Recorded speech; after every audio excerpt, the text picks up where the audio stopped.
screen starts glowing and the film starts rolling. You wanna be knowing what you might be in for. So give the show a listen and find out what you're missing. Put yourself in position for the is a good score.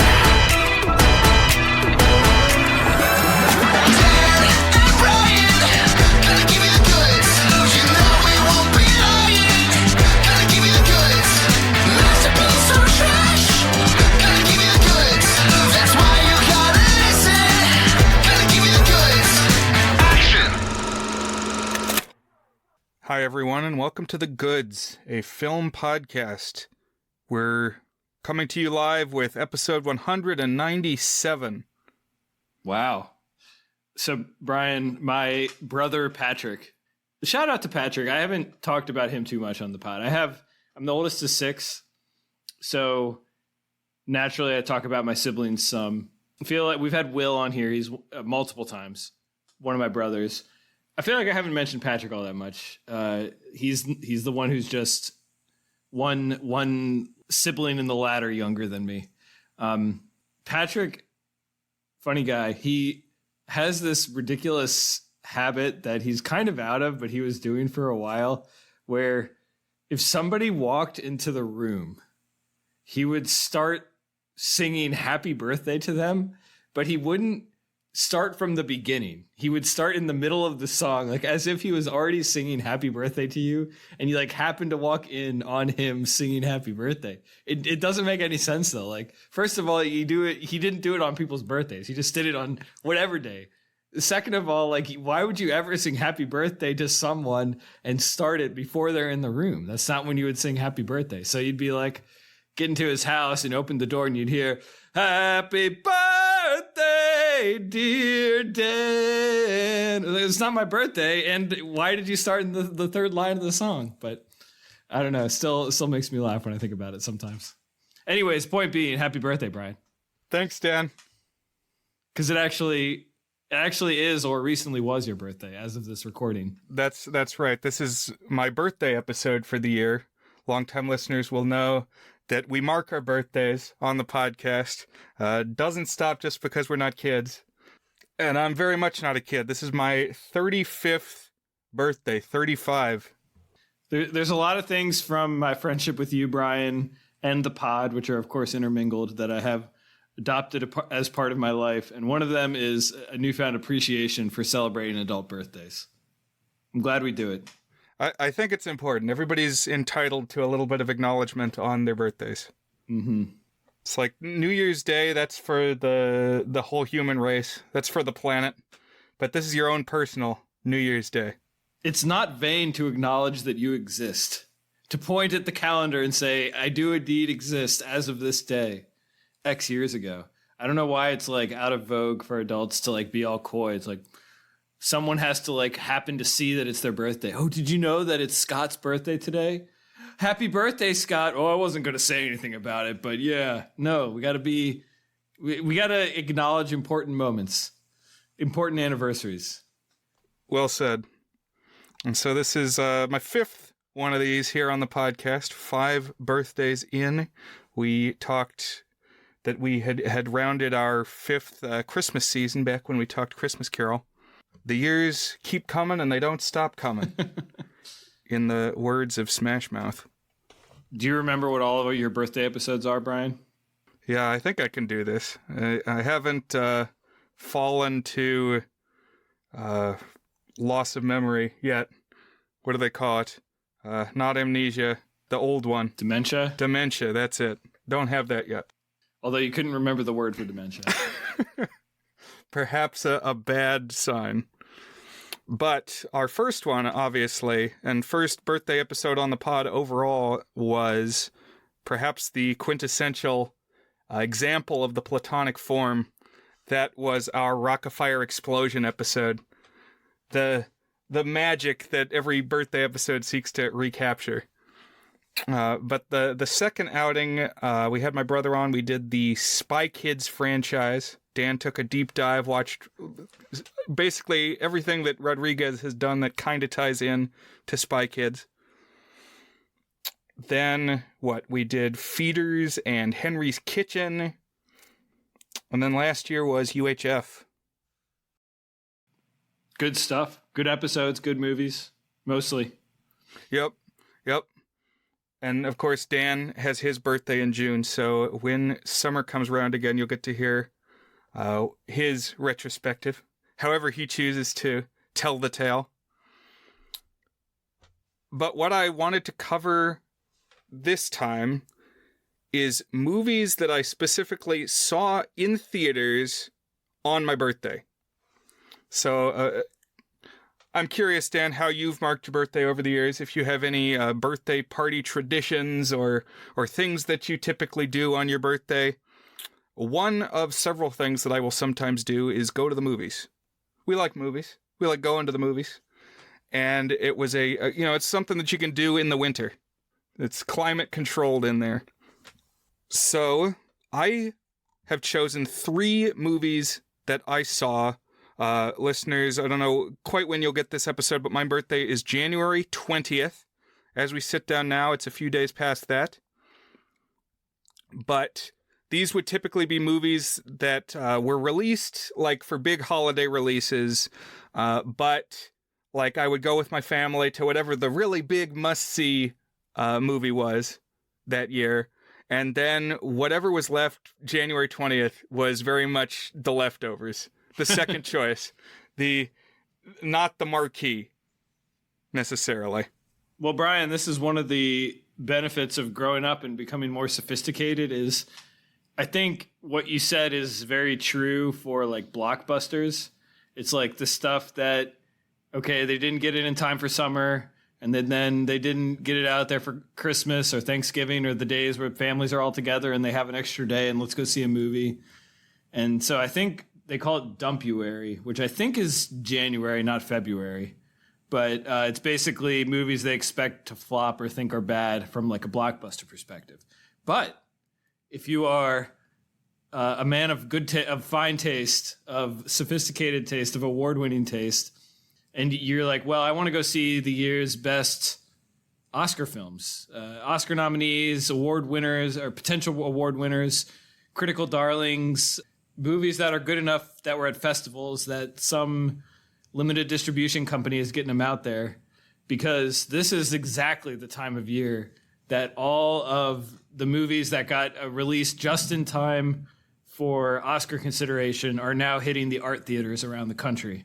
And so like you can go see probably half the best picture nominees in like our local art theater right now. Some of them have hit streaming already, but so a lot of them are still just in theaters. And I feel like in some cases, once something gets an Oscar nomination, it may even come back again. It's like they give it a wider release or a renewed release. That's very true. They often do that, yeah. I remember it may have been like the first few days of February, but I think it was around this time, is when I saw La La Land at that art house theater. And I was like, oh man, I got to tell people about this one. Well, I've been binging movies hard this week because, first of all, we did 3 movies for this episode, as you're about to talk about. But second of all, so I vote in the OFCS awards. I actually vote in 2 other awards too, but that's the one that I care most about and I'm most proud of. And I wanted to see as many of the nominees. They basically do a slightly smaller version of the Oscars, but similar categories, similar permutations, and similar nominees. I wanted to hit as many of them as I could before the ballot was due, because you do like a rank order ballot. And so I crammed something like, I don't know, like 15 movies over the past week. I make it sound like it was a chore, and in some ways it kind of was, but I did watch a lot of good movies. I was actually kind of surprised at the hit rate. They were generally very good. Not all of them were good, but most of them were pretty good. Nice. I'm very out of the loop with Oscar picks this year. And I blame Teddy, frankly, because Buzzed On Movies hasn't been uploading, and they're the ones who watch basically everything that comes out, but especially the high-profile stuff they'll report on. And so you'll have like a pretty good picture of what the Oscar selections are going to be even before the nominations drop. But it's been like, I don't know, a year since there's been a Buzzed On Movies episode. We could take on the mantle, Brian. We could. It'd be a lot of work. I don't envy them their task of their, what do they call it? The Oscars death race. Yeah. That's the sprint to the finish once you know the ones you still have to check off. And you got to find all the animated shorts and the documentary shorts. And you're watching stuff like The Boy, the Dog, the Fox, and the Horse or whatever. Yeah. Yeah, I mean, there's 50 films nominated this year for the Oscars. I believe the split is 35 to 15 features to shorts. And I'm at something like 20 of 35 features. I don't think I've seen any of the shorts. I wouldn't mind doing a rundown of them, the ones that I've seen at least. And I've seen all of the best pictures, but 2 at this point. And then several of the other above and below the line films. But you're right. Like, there's the crazy people out there. Like, there's a subreddit for the Oscar death race, and they have a 36-day viewing schedule. Apparently, it's between now and the Oscars is 36 days, and today is day 1. And so today they recommend you watch Wicked. That's today's task.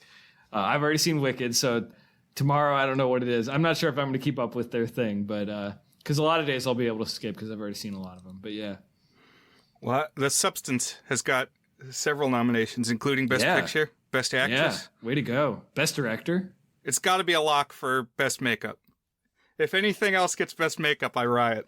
So I've been thinking a lot about this. I maybe I should read more about it because maybe it's clearly defined. But like, at what point does makeup become effects? You know, or costume, or yeah. Hard to say. It did not get a visual effects nomination. I was kind of surprised, but I wonder about that as well. So my approach was I do 2 phases of voting for OFCS. I do my votes for like what I would nominate, and then once the nominees come out, I rank order the actual nominees. So for my nominating votes, I just put The Substance at the top of all of those categories: makeup, costume design, visual effects. I think I had it second behind Dune. I was just like, I don't know which it is that I'm going to directing. Like, what do I call all of these aspects of it? I just put it at the top of all of them. I think I would be very, very surprised if it got Best Picture. It's not going to, no. But if it happens, I'll be out in the streets. Yeah, shooting my blood hose in celebration. That's right. I'm curious about the OFCS. So I don't think you've talked about that on the pod before, other than maybe a casual mention. So what does that entail? Did you reach out to them? Did they reach out to you? What do you have to do, and what does it mean? What does it all mean, Dan? OFCS stands for Online Film Critics Society.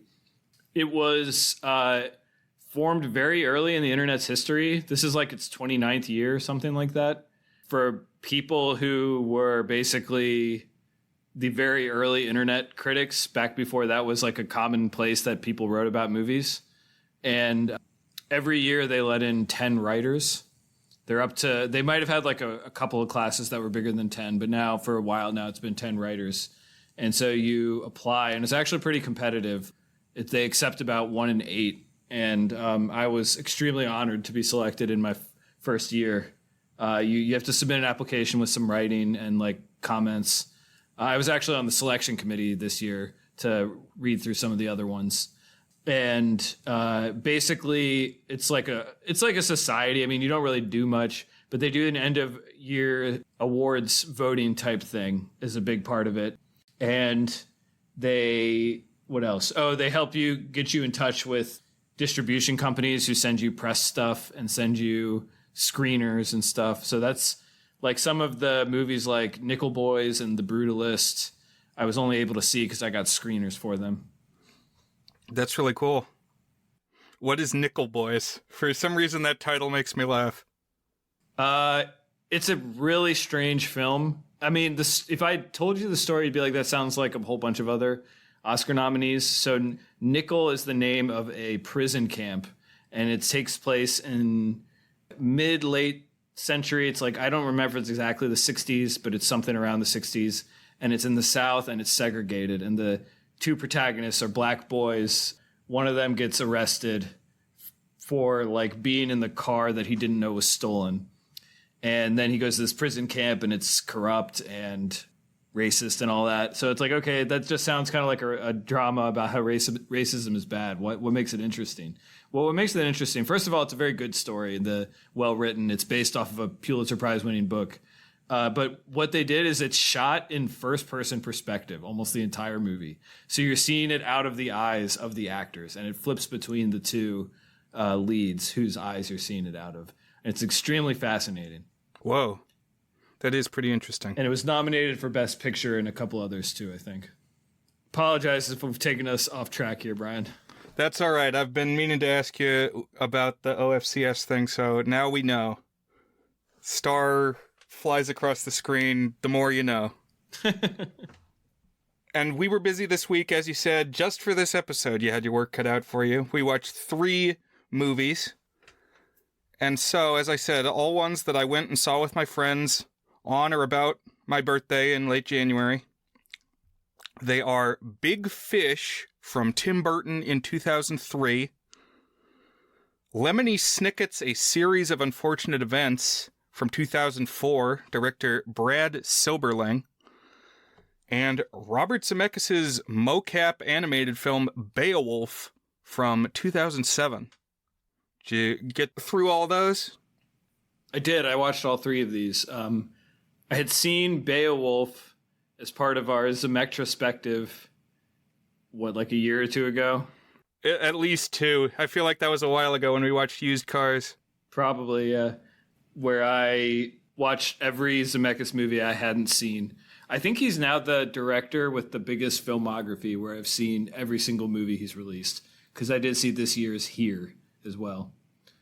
So I had seen that one before, but that had been the first time that I'd seen it. And I have a lot of thoughts on Beowulf, both like my experience going into it and my thoughts on it.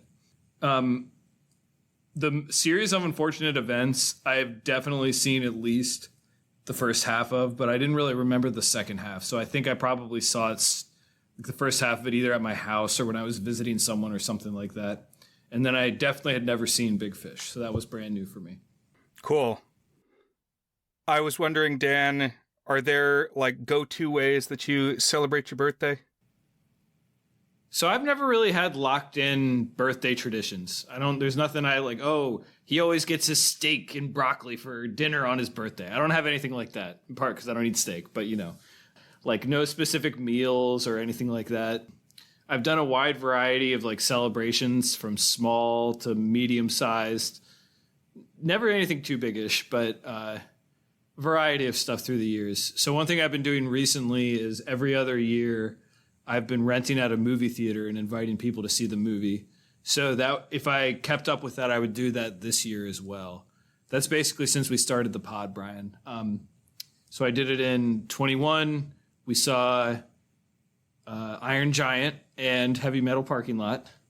And then 2023, we saw That Thing You Do.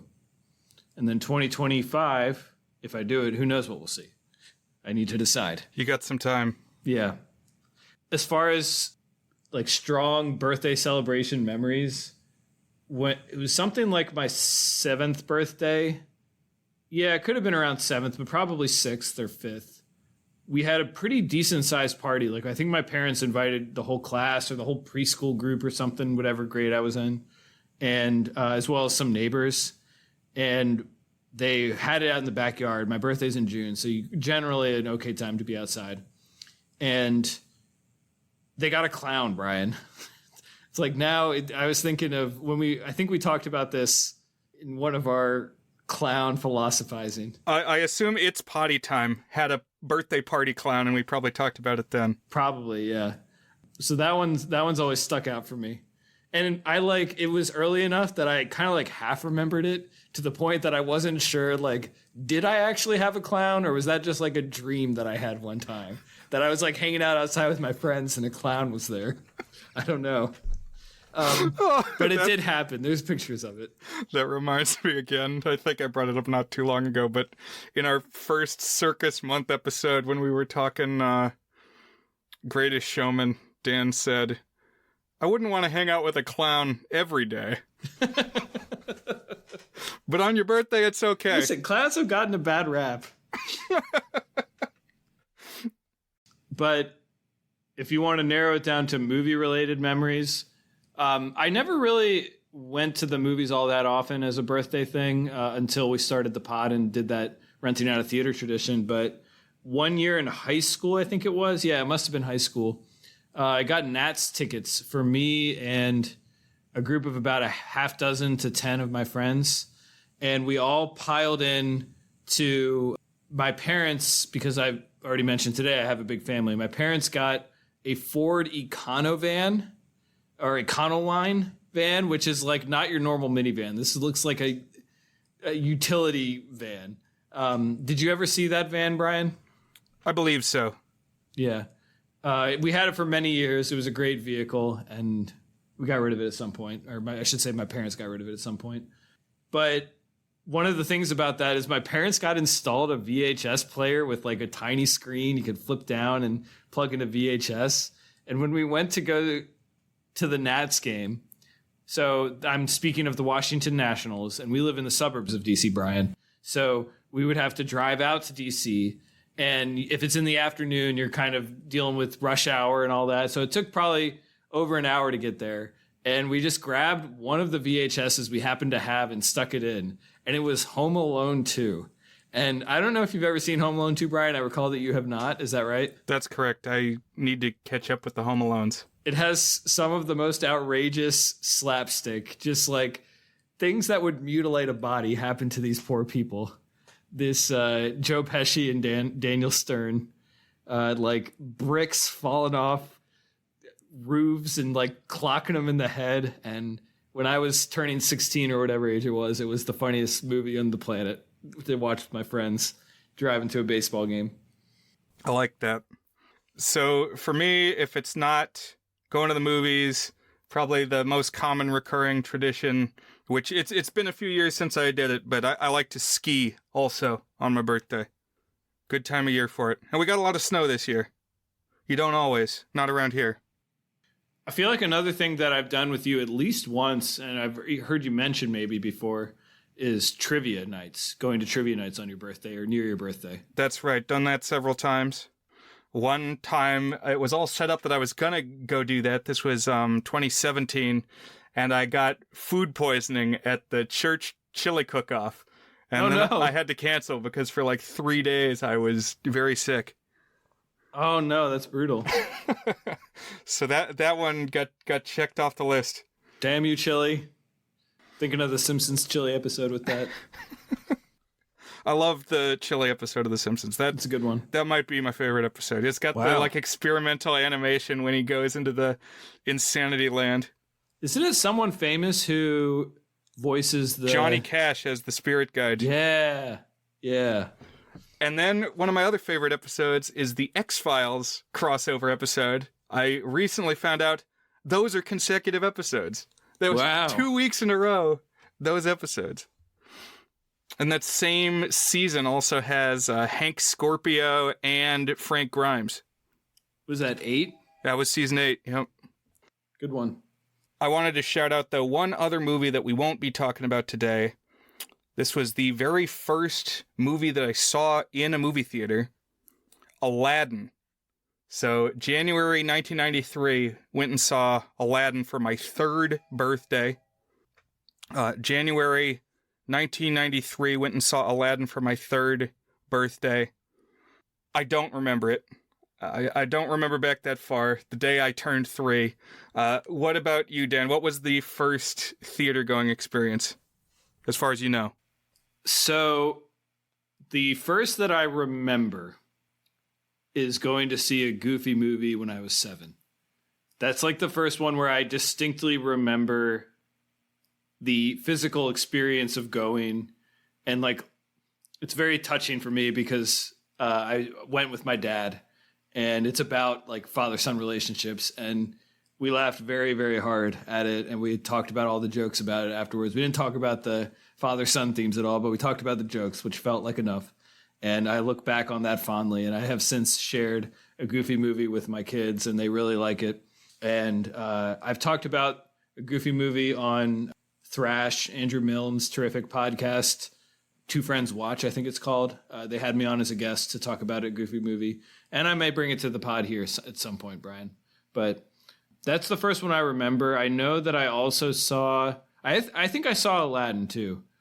So I would have been 5. And then I think a lot of those Disney Renaissance ones my parents took me to. Like Lion King, which would have been around the same time as Goofy movie.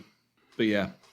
Lion King is the first one I can remember being in the theater watching. And I would have either been 4 or maybe I had just turned 5. That's in the dark recesses of the past, long time ago, but I've got that stored away.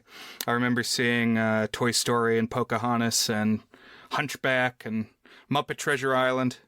Nice. But the reason that we're not talking Aladdin today is because I think we're both on the same page that it's a good movie. Would you agree, Dan? Yes. I have Aladdin in 7 territory on our 8-point goodness scale, Brian. Yeah, I would probably be the same. It's up there. Like, it's not my favorite of the Ashman-Menken ones, but definitely memorable. Robin Williams goes together with animation very, very well. Yep. It's an excellent one. It's got such a kind of in-your-face energy with Robin Williams that I sometimes go a little up and down on it when I revisit it, but they were just really good at making movies with good music around that time. So, yeah. And it's got a boy protagonist. It's not princessy. It's about, like, finding your place in the world as a man. So I kind of related to it more than I did, like, Beauty and the Beast, which is about falling in love, Stockholm Syndrome. That was less interesting to me back in the day. Now I find them all interesting. So, yeah. Right. But the ones I wanted to focus on are more of a grab bag. I think all 3 of these I went and saw in the theater and came out thinking, what did I just watch? Like, why I could pick one. I could pick one for the year, and I picked this. And was that the right choice? I think they're all kind of interesting, though. And they were memorable. They stuck with me enough to put this episode together however many years on down the line. More than 10 years. So I wanted to kind of spitball a little bit, just talk about each of these. I wrote first in my notes, not going to write detailed notes. And then I ended up still kind of writing out a little plot summary for each one. But, you know, it helps you organize your thoughts. So I just want to rap with you, Dan, about each of these movies. And it may not require a deep plot dive, but there will be a little of that, as we usually do. Sounds good. That's why we do what we do, Brian. I sent Dan a thing on Instagram. I send Dan reels all day long. Just a deluge of stupid memes and videos. And I watch at least Instagram about once a month, maybe once every 2 months. It'll be like, oh, I have about 47 messages from Brian that I haven't looked at. But there was one, it was some movie with Pacino and De Niro, and it was like, when I spend an hour engaged in deep, insightful discussion about a movie with my friend, and De Niro or Pacino's like, I can't think of doing anything else. And the other one says, neither can I. I don't much want to do anything else either.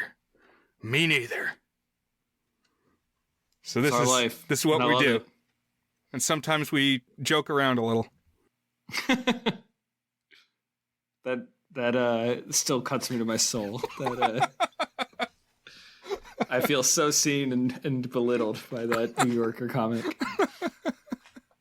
The first movie I want to talk about, Big Fish. Watched on or about January 20th, 2004, my 14th birthday. This is another one from Tim Burton. You know, I've done Tim Burton to death here on the podcast. Many a Tim Burton film. This is like number 6 or number 7. Pretty easily our most represented director in terms of number of different movies across different episodes that we've discussed. Yeah, like, you know, we crammed 5 or whatever Spielberg movies into our Indiana Jones. Not even that many, I guess 4. But yeah, in terms of dedicated episode airtime, there's a lot of Burton. This one particularly, my memory of going to the screening is like, what the hell? What is this movie? And you said this one was new to you, correct, Dan? Yeah, I used to have the book, but I never actually read it, and I think it got donated when we did a big purge of our grown-up books because we mostly read on Kindle now. But I don't think this one made the cut. But I didn't get around to reading it before we donated it, and I had never seen the movie. I have also not read the book, and so I didn't really know what to expect. As I was revisiting these this week, I was trying to think, what was it that steered me to this one? This one and the other two we'll be talking about. And I think to your point earlier is sometimes there really wasn't much of a decision to be made. There was like 4 total movies in theaters, you know? Right. It's like, what's the family appropriate one? Exactly. I probably knew it was from Tim Burton. It's like, okay. The poster is like a tree with weird branches that spells big fish. And Ewan McGregor is standing there by the tree, so it doesn't tell you much.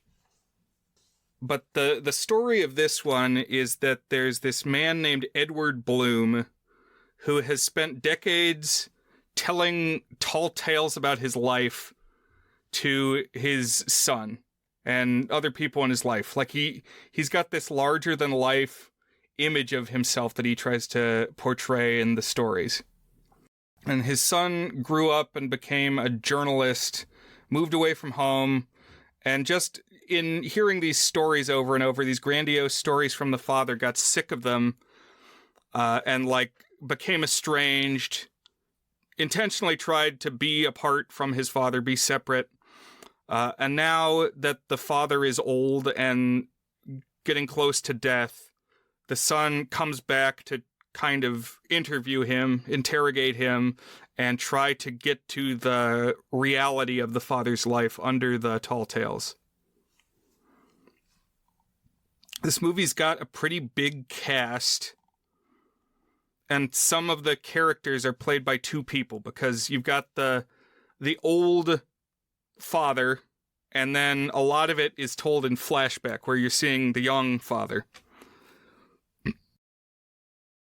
So this guy, Edward Bloom, is played by Albert Finney when he's old, of Scrooge 1970, among other things, and Ewan McGregor when he's young. Yeah, this movie's a lot of, oh my gosh, it's who? It's them? Some previous good picks, as well as previous good discussion topics. Right, and the son is played by Billy Crudup. He was Rorschach in the Watchmen movie. He was also in a really weird, what was it, Happiness? That he's in some weird movie, but he's the bitter son who likes reality. I don't think he's Rorschach. He's someone else. Oh, was he Dr. Manhattan? Yeah. Who was... Okay, I got mixed up. The people, I mean, Rorschach's under a mask. Who is... Well, Rorschach is... What's the guy's name? I'm going to look it up. Jackie Earle Haley. Oh. He's kind of got like a weird looking face. Oh, man, shows what I know. I queued myself up all wrong. I was confused, so thank you for setting me straight. No, that's all right. We don't want to spread misinformation here on this podcast. He was in Almost Famous, that's right. But the son starts asking questions of the father, and we're getting these flashbacks where it's young Edward Bloom, and he's played by Ewan McGregor. This takes place, was it Alabama? I think it might be Mississippi. I don't remember. I can't remember, but it's definitely the American South. Mm-hmm. And it's like this fantastical South. Well, sort of. In some ways. So really what I was thinking of, and it'll come into focus as we go through it, but I was thinking Forrest Gump this time watching it. Because it's like the story of the life of this larger-than-life guy in the South who like gets involved in a whole lot of events. Episodic events. I think there's something to that, but it's kind of got this veneer of representing a sort of broad American experience. Like it's the story of some of the changing mores of America as much as it's about the character, you know? Right. Much more symbolically and literary here, whereas like in Forrest Gump, it's like, oh, hey, now he's hanging out with Elvis. Oh, hey, now he's in the Vietnam War, you know? Right. Also found it interesting that a lot of the main cast is English or Scottish, and they're here doing these crazy Southern American accents. But it's so much easier to do American accents if you're English than vice versa. Especially Southern accents. They're like it's like the easiest accent to fake. Because, you know, Albert Finney is, I assume, English, and we saw Ewan McGregor in Train Spotting. There were times Ewan McGregor was doing this accent. I could tell he was like on the verge of slipping into his normal accent. I can see that. Have you seen the one that came out from around this time, Moulin Rouge? Not seen Moulin Rouge. He's in that one too. He looks like very similar to how he looks in there, and he's not wearing Jedi robes, which obviously the main way that I know him is being Obi-Wan Kenobi. He's also married to Mary Elizabeth Winstead, and an update on my what does Facebook feed me trauma is it's now focused a lot of Mary Elizabeth Winstead pictures. It's like I don't even click on them. How does it know that? Has it heard me talk about a Mary Elizabeth Winstead? Maybe I clicked on one of them one time or something, you know, to see what the comments were. I'm telling you, it tracks your eyeballs. And if it does, then it's done well, I would say. But we've talked about being horny on Maine before, so we won't do that here. Yep. The broad description of Edward is that he's like the most impressive individual in his small town. And so that's kind of the saying that you're a big fish in a small pond. And he feels destined to move beyond the town out into a larger world and make a mark. Well, okay, so I want to do a little bit more stage setting here because I feel like there's a little more to it than this. Because you're presenting it at face value. But I think like the fundamental tension, which I'm not sure the movie gets all the way to realizing, is that the son sees him as a loser who was never hanging around and who just kind of was a blowhard about how great he was when he was just kind of a lame dad who would only talk about himself. And then like the image that the dad has of himself is, no, he had this great life and like he's done all this stuff and like accomplished these great things and these great life stories that are just unappreciated by the son, you know? And so then he's telling a story and we're seeing it in retrospect, but like told mythologically almost, like in this sort of exaggerated style. So what we don't know, and like what is, again, kind of the source of the tension is how idealized is this of how he views himself? How literal is it? Did any of it even happen? How much of it happened? It's kind of like Usual Suspects territory, you know? Yeah. I was also thinking of the movie The Fall, where you're getting a story and then occasionally like a detail will change and the world will change because the storyteller said something different this time. Mm-hmm. So it plays with that a little bit. And yeah, it's the way that the old father is telling it is like magical realism. There's like things are happening that you think, well, that couldn't really happen. That's just part of a story. And the son wants to boil it down to the reality. And this is where we get our Burtonism in, because when we have this sort of magical realism, he can do stuff like he can make a town look totally idealized with like the Edward Scissorhands colors and beautiful suburban imagery, and then like revisit it a scene later and now it's all decrepit and creepy gothic looking and stuff. Right.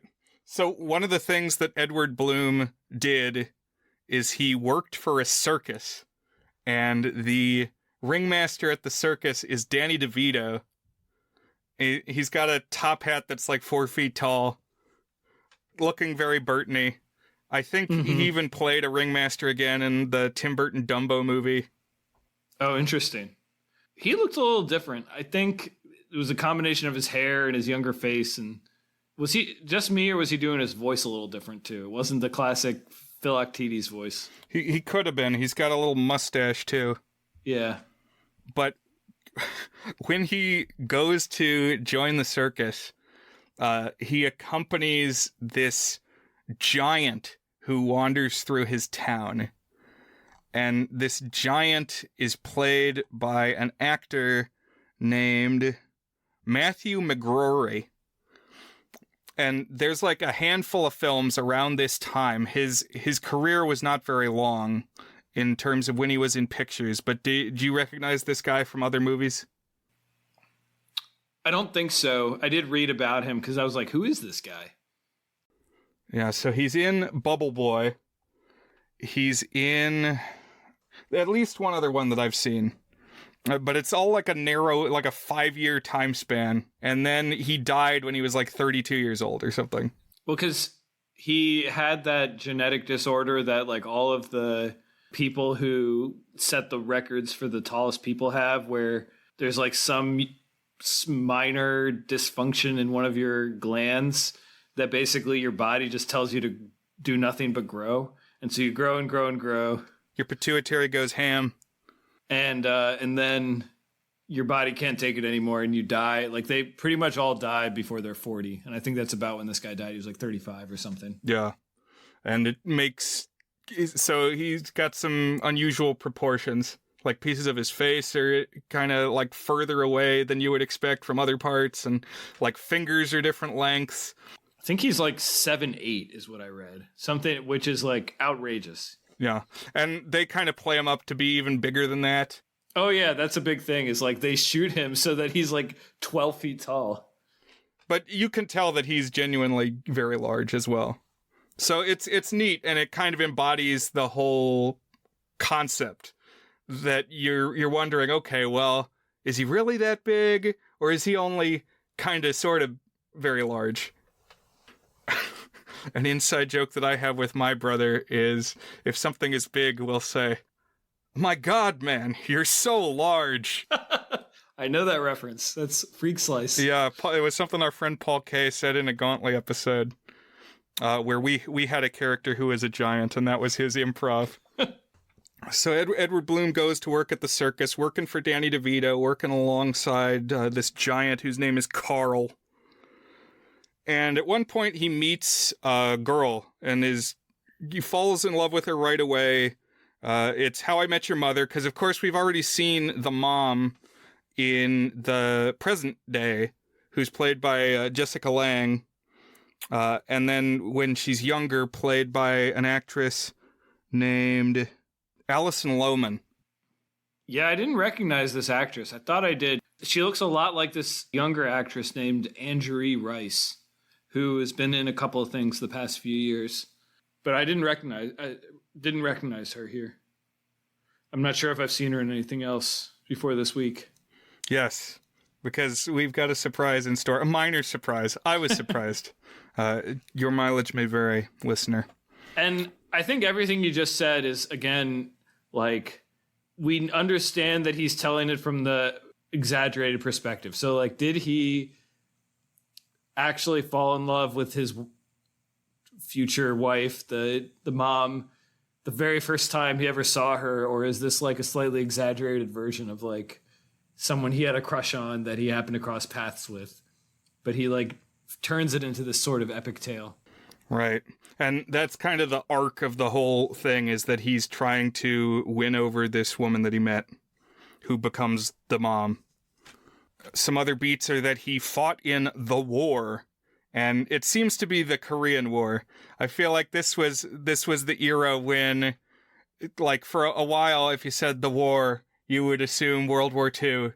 And then people started getting older, started aging out of that time window. And it's like, well, we want to like have that nostalgia, but what is the war?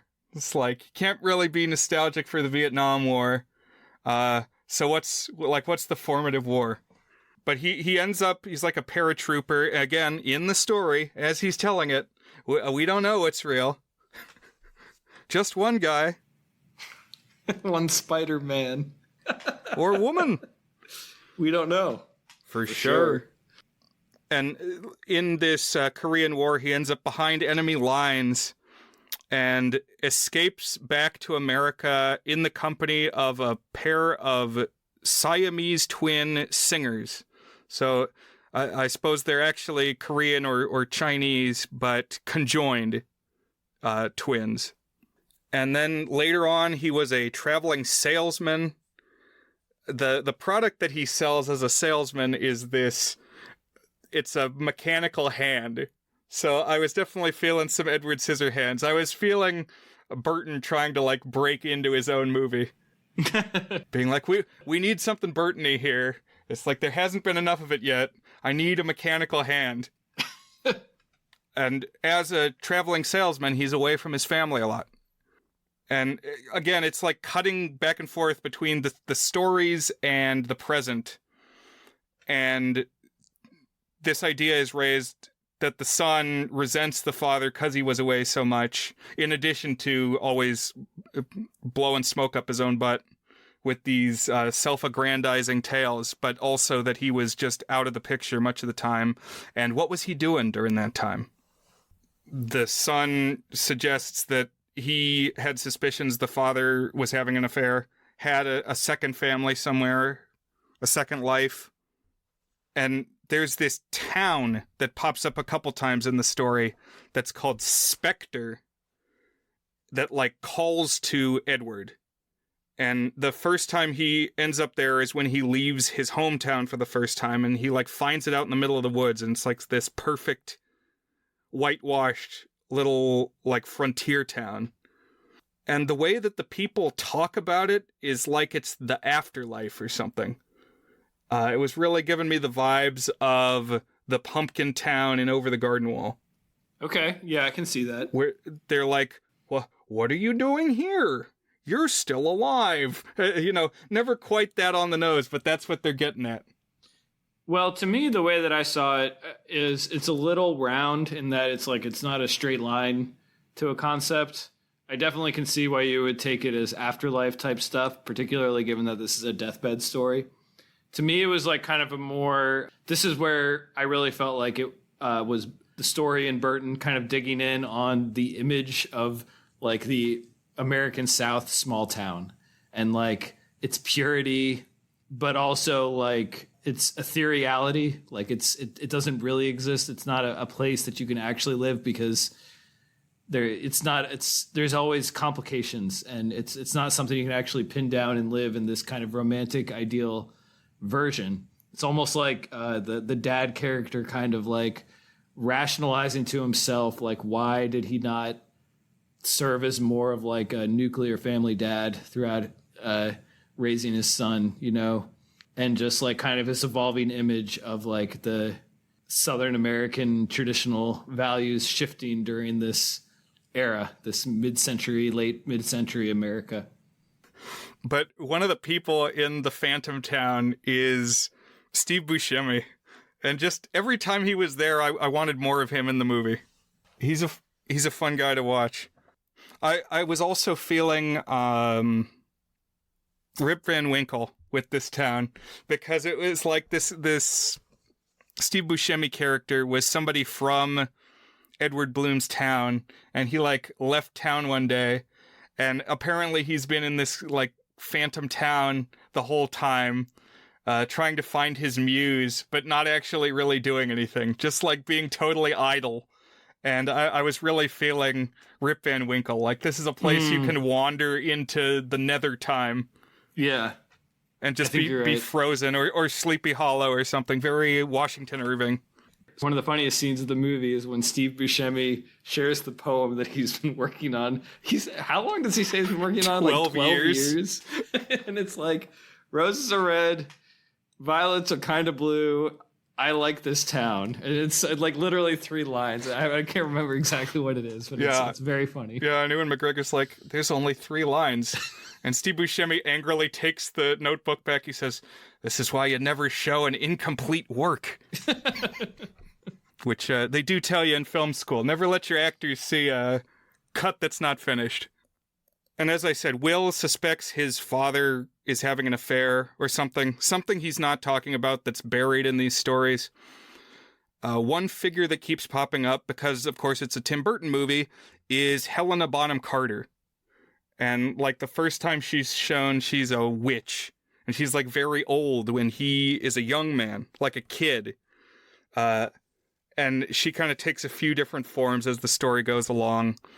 And in the investigations that the son undertakes, he actually finds Helena Bonham Carter, and she was a little younger, I guess, than Edward Bloom. She's like 10 years younger. And she reveals that he did have a second life in this town of Spectre, but it's kind of like Greatest Showman, where it's like, okay, so she's going to say that they did have an affair, and that's going to be the reveal. But actually, she's like, he was so in love with his wife, and he was perfectly faithful, even though I really wanted to jump his bones. And he did devote himself to saving this entire town. Like, he was out here, every other weekend, building barns and stuff, and funding schoolhouses, but we never fooled around. You sound skeptical of this story point. Well, yeah, it's like, that's a non-reveal. It's like a reveal that nothing happened. Well, but I to me, the point is that it's ambivalent. So, like, the dad was not present. He wasn't fully invested as a dad because he had his own sort of self-delusions of being a great man he had to live up. But he also was not the outright villain, And it is kind of a little silly that he would have gone through all this stuff and then like, no, but I love my wife too much. But I think the point is basically that it's kind of both ways. With like, that's the takeaway. Oh, it is both ways. He did live a little bit of a lie, and it wasn't as pure and great as he said he was, but also he did good things, and he cared about people, and he loved your wife and you, even if he didn't show it. So I don't know. That's a good point. It's awkward though. Like, this is, to me, Tim Burton-y storytelling is like, you kind of just need to perceive that what the script is more or less trying to do, and just like accept it for that, and be okay that it's all kind of awkward and like not it's a little clumsy on the storytelling front. Because I this beat was throwing me off, and I was like, why is this beat here like this? And sometimes with Tim Burton movies, I feel that way. Script is often not the strongest part of a Tim Burton film. Sure. Sleepy Hollow had a lot of that too, where I was like, I kind of get the idea. In writing, it's not necessarily all there. Yeah, he's got a very mixed reputation on Letterboxd. And as you know, there's quite a few of his movies that I do enjoy a lot, but it's not batting 1,000 for sure. Another recurring idea in the movie, in the stories, is that Edward learned at a young age how he was going to die. He's got like this very clear vision of how I go. Tell me how I go. This isn't how I go. And he has a stroke like 3/4 of the way through the movie and gets rushed off to the hospital. And he says, well, I don't need to worry about this stroke because this is not how I go. This is not my death. And what it builds to, remember, the son is anti-tall tale. He resents the tall tales. But kind of the climax is the dad's on his deathbed, and it seems like the stroke is going to be what finishes him off. But he says to the son, tell me how I go. Like, tell me the story. Complete the story. How is it supposed to end?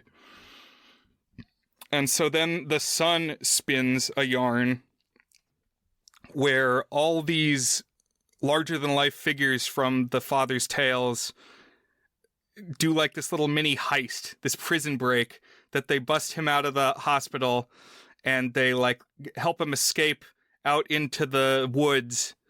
And he especially wants to get to the river. He like loves water and is always thirsty. And the final beat of this tale is he gets down to the river and he has like a baptism almost, that the son lowers the father down into the river and he becomes a literal big fish. And this image of the big fish, I mean, you're right that it derives from the phrase big fish in a small pond, but it's kind of there from the start, like this story of why did he not wear his wedding ring? Oh, it's because a big fish ate it. Oh, he was always out looking. How does he find the big fish? That's his life journey. He's going to be the one to catch the big fish, like this mythical creature. And again, I don't think that Burton entirely threads the needle on it, but I actually did find this a very satisfying payoff because you kind of are tying together everything that's been set up throughout the film, from this opening image of the big fish to like all these weird stories to both his real life and this sort of legendary version that we've seen in pseudo flashback, kind of all tying together here. I definitely agree. This is my favorite part of the movie. This is the part of the movie that gets my thumbs up. Is like, this works. I like it. It's kind of funny and visually compelling, and it makes you feel things. Because yeah, it's like the son is coming around a little bit, kind of maybe seeing the value in the way the dad has lived, or at least they're just having some mutual understanding. And it's sad, you know, when he dies. And yeah. It had me thinking about my own grandfather, who looked a little bit like Albert Finney, had a big head like Albert Finney, and was known for like telling jokes and Shaggy Dog stories and things. Okay. So it makes you think about your own family. Yeah. What is the situation that you would be in as your father is maybe passing away, or your grandfather? Right. And I mean, you know, Brian, my dad passed away a little over a year and a half ago at this point, I guess. And I mean, the particulars of the death are very different in many, many ways. I mean, my dad was extremely present, kind, humble man. And so he's not at all like this character. And also, like, we didn't really have notice of his death. But, like, this idea that you use a moment of a death to kind of synthesize your memories of this person and his life, and, like, what did it mean, and what were the things that tied it together, was very resonant to me, particularly with how it followed up here on the next scene. Right, because it jumps back to reality. Whoa, there goes gravity. And we see... he's died in his hospital bed. He has expired. And then at his funeral, though, the people from the stories show up. And for the most part, it's like they're only slightly fictionalized. They're only slightly more pedestrian than they were depicted in the stories. It was kind of like, again, Greatest Showman, where they make this whole big deal about him being a humbug, but it's just like, give the fat man padding and, like, give the tall man platform shoes. It's like, he's still a tall man. Right. He was almost too tall for this beat to work. Like, I feel like this really would have worked even more if they were, like, more lesser than the idealized mythological tall tale version. Right. So there's real Asian twin ladies, but they're not conjoined. They're identical but not conjoined, yeah. Mm-hmm. Also, the Danny DeVito character is still alive. The old ringmaster, who, by the way, was a werewolf in the story. Oh, yeah, I forgot about that. I don't know where that came from. That was freaking weird. That was one of the things when I was 14. I was like, why? What was that? And I guess the idea there is, like, I almost took it as a metaphor for he had a really bad anger and he would get angry and do nasty things too, but, like, without putting too fine a point on it. I feel, again, another point where it's like I kind of get the idea, but it doesn't really thread the needle for making sense. At the funeral, though, like out in the church parking lot, there's this silent scene of all the people who came telling the stories of the guy, the life, and, you know, gesturing, gesticulating, making faces, but you don't hear what they're saying, but it's like all these little clusters of people spinning the stories, and that they will live on beyond the man. And again, that makes you think about people in your own life and the ritual of funerals and how that's not really the end.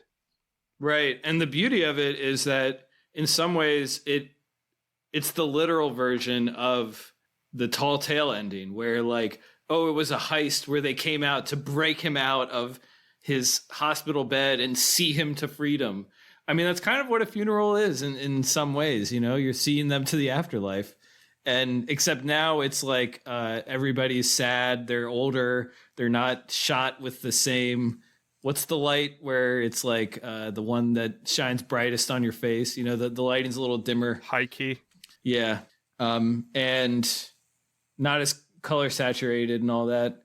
So it's kind of mirroring it and kind of achieving the same thing. And like the stories, the way that we remember people, the stories that tie them together are just, it's kind of showing it in two different ways and showing how in some ways it is almost literal, you know?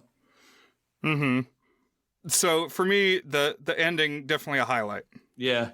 And then I also liked the image after that, which is, okay, if you're a grandfather and they go and then I don't know exactly who it is playing in the pool, but there's like descendants playing in a pool afterwards, or maybe family friends or something playing in a pool afterwards. And then we see a shadow of a big fish. And like that water was one of his, like the things that he was always drawn to. And now, okay, a family playing together in the pool is like a fitting tribute to like his legacy, you know? Yeah, I think we even do see like kids maybe telling the stories. So the idea that it's generational, that you also, you know, continue on through your bloodlines, through the influence that you have on younger people. Two final thoughts. I don't think Danny DeVito would still be alive. I think it's kind of silly that he is still alive. It's kind Good point. It's kind of the thing in Muppet Christmas Carol when Scrooge can actually go and set things right with his schoolmaster and Fezziwig. It's like, no, you don't get to do that. As like a throwaway. Yeah. Some bells you can't unring. And that is a point of A Christmas Carol. Mm-hmm. He does not go and win the heart of Belle at the end of A Christmas Carol. The other one, though, the biggest takeaway from this movie from me the first time I saw it back in January 2004 was when Edward Bloom is born, the infant shoots out of the mother's vagina and skids along the hospital floor, just goes flying along through the hospital corridors. And my thought was, what am I watching? What kind of movie did I drag my friends to? Well, it's one of those classic fantastic birthing films, Brian. And that happens like 5 minutes into the movie. Yeah. Nothing else after that is quite on the same level as that. It's like the person dissolving in the bathtub in the first couple episodes of Breaking Bad. Never quite anything like that again. Right. I did find the Billy Crudup, however you say his name, character to be like, again, not reflective of my relationship with my dad. I felt like he was very impatient with his dad. Like, who cares if your dad tells dumb stories? But obviously what you realize is that it's more about not just telling the dumb stories over and over, but like him having a high vision of himself when he wasn't a great dad through the years. Right. Yeah, I thought Billy was too intense. Yeah, he's too negative. He reminded me, I don't think it's the same actor, but in the Dexter show, like the end of season 1 of Dexter, Dexter meets his brother, who's this other serial killer guy who's like darker and broodinger. And that was kind of the vibe I was getting from this dude. It's like, just chill out a little bit, Billy Crudup. Yeah, come on, dude. One last thing. I know we've kind of talked about this one a lot. So there's this Netflix movie that came out called His Three Daughters. I'm guessing you haven't seen this one, Brian? Nope. I did write about it on my website, thegoodsreviews.com. So I'm going to spoil this movie, so jump ahead 30 seconds if you don't want to be spoiled on it. La la la la la. So it's about these three sisters at their father's deathbed, and it's kind of about the sisters' relationship and how they all relate to each other and how they remember their father and like all that jazz about deathbed movies typically are. This one's just a Netflix talkie movie, though. Except the very second last scene of the movie is the dad who has like been getting worse and worse. And it's been like, again, just a very talky, normal movie. All of a sudden is like, wait, I'm having a last gasp of energy. And like he gets up and he sits up a little bit and he's got like a new life to him. And he like stands up and he like poetically describes some memories. And we're seeing this like, oh my gosh, because they had kind of laid the groundwork for this. Like sometimes they have a last moment or last day of energy before they're about to pass. They had like mentioned that earlier in the film. So you're like, oh, here it is. But then it cuts to a different camera angle and we see that like, no, he actually died. And like, this is like him in his brain moments right after he's passed, which is like again, it's out of left field for this movie. And it's a little bit of a swing. And I mostly thought it was fine, but it's been kind of controversial if you read what people have to say about it. Did you watch The Whale? I feel like you must have. No, I didn't see The Whale. It's one of the ones I missed. No, doesn't he like float at the end or something? Yeah, it's like, okay, well, what did that mean? Because he had just, not only was he like dying, he had also just had like a meltdown where he quit his job and he ate 2 large pizzas at the same time. He like stacked them up like a sandwich and was eating 2 whole pizzas is the climax of that film. Wow. I didn't really like it. It was weird. Good makeup, I guess. Prosthesis. They made him look like my 600-pound life. Final thought. Marion Cotillard, or however you say her name, is Billy Crudup's wife here. Very beautiful woman. She was like 27 when this was filmed. Billy Crudup, this version didn't deserve her. She's like very nice and like, oh yes, let's go to your father. I want to learn about him and care for him the way that I care for you. It's like, okay. Do you think Tim Burton, like, I don't know, it's like tried to be like, hey, do you want to star in a bunch of Tim Burton movies? I think I'm ready for my next wife. Honestly, it's possible. We've talked about that Tim Burton casts his wife and wives his actresses because he was originally with the Vampiro woman from Ed Wood. She's in a couple of them. And then when he did Planet of the Apes, Helena Bonham Carter was in that. And then after that, she's the one. Until, she's out of the picture now, so I don't know what happened exactly. But definitely a long run where it was Helena Bonham Carter and Johnny Depp. Sometimes one or the other, but often both. Mm-hmm.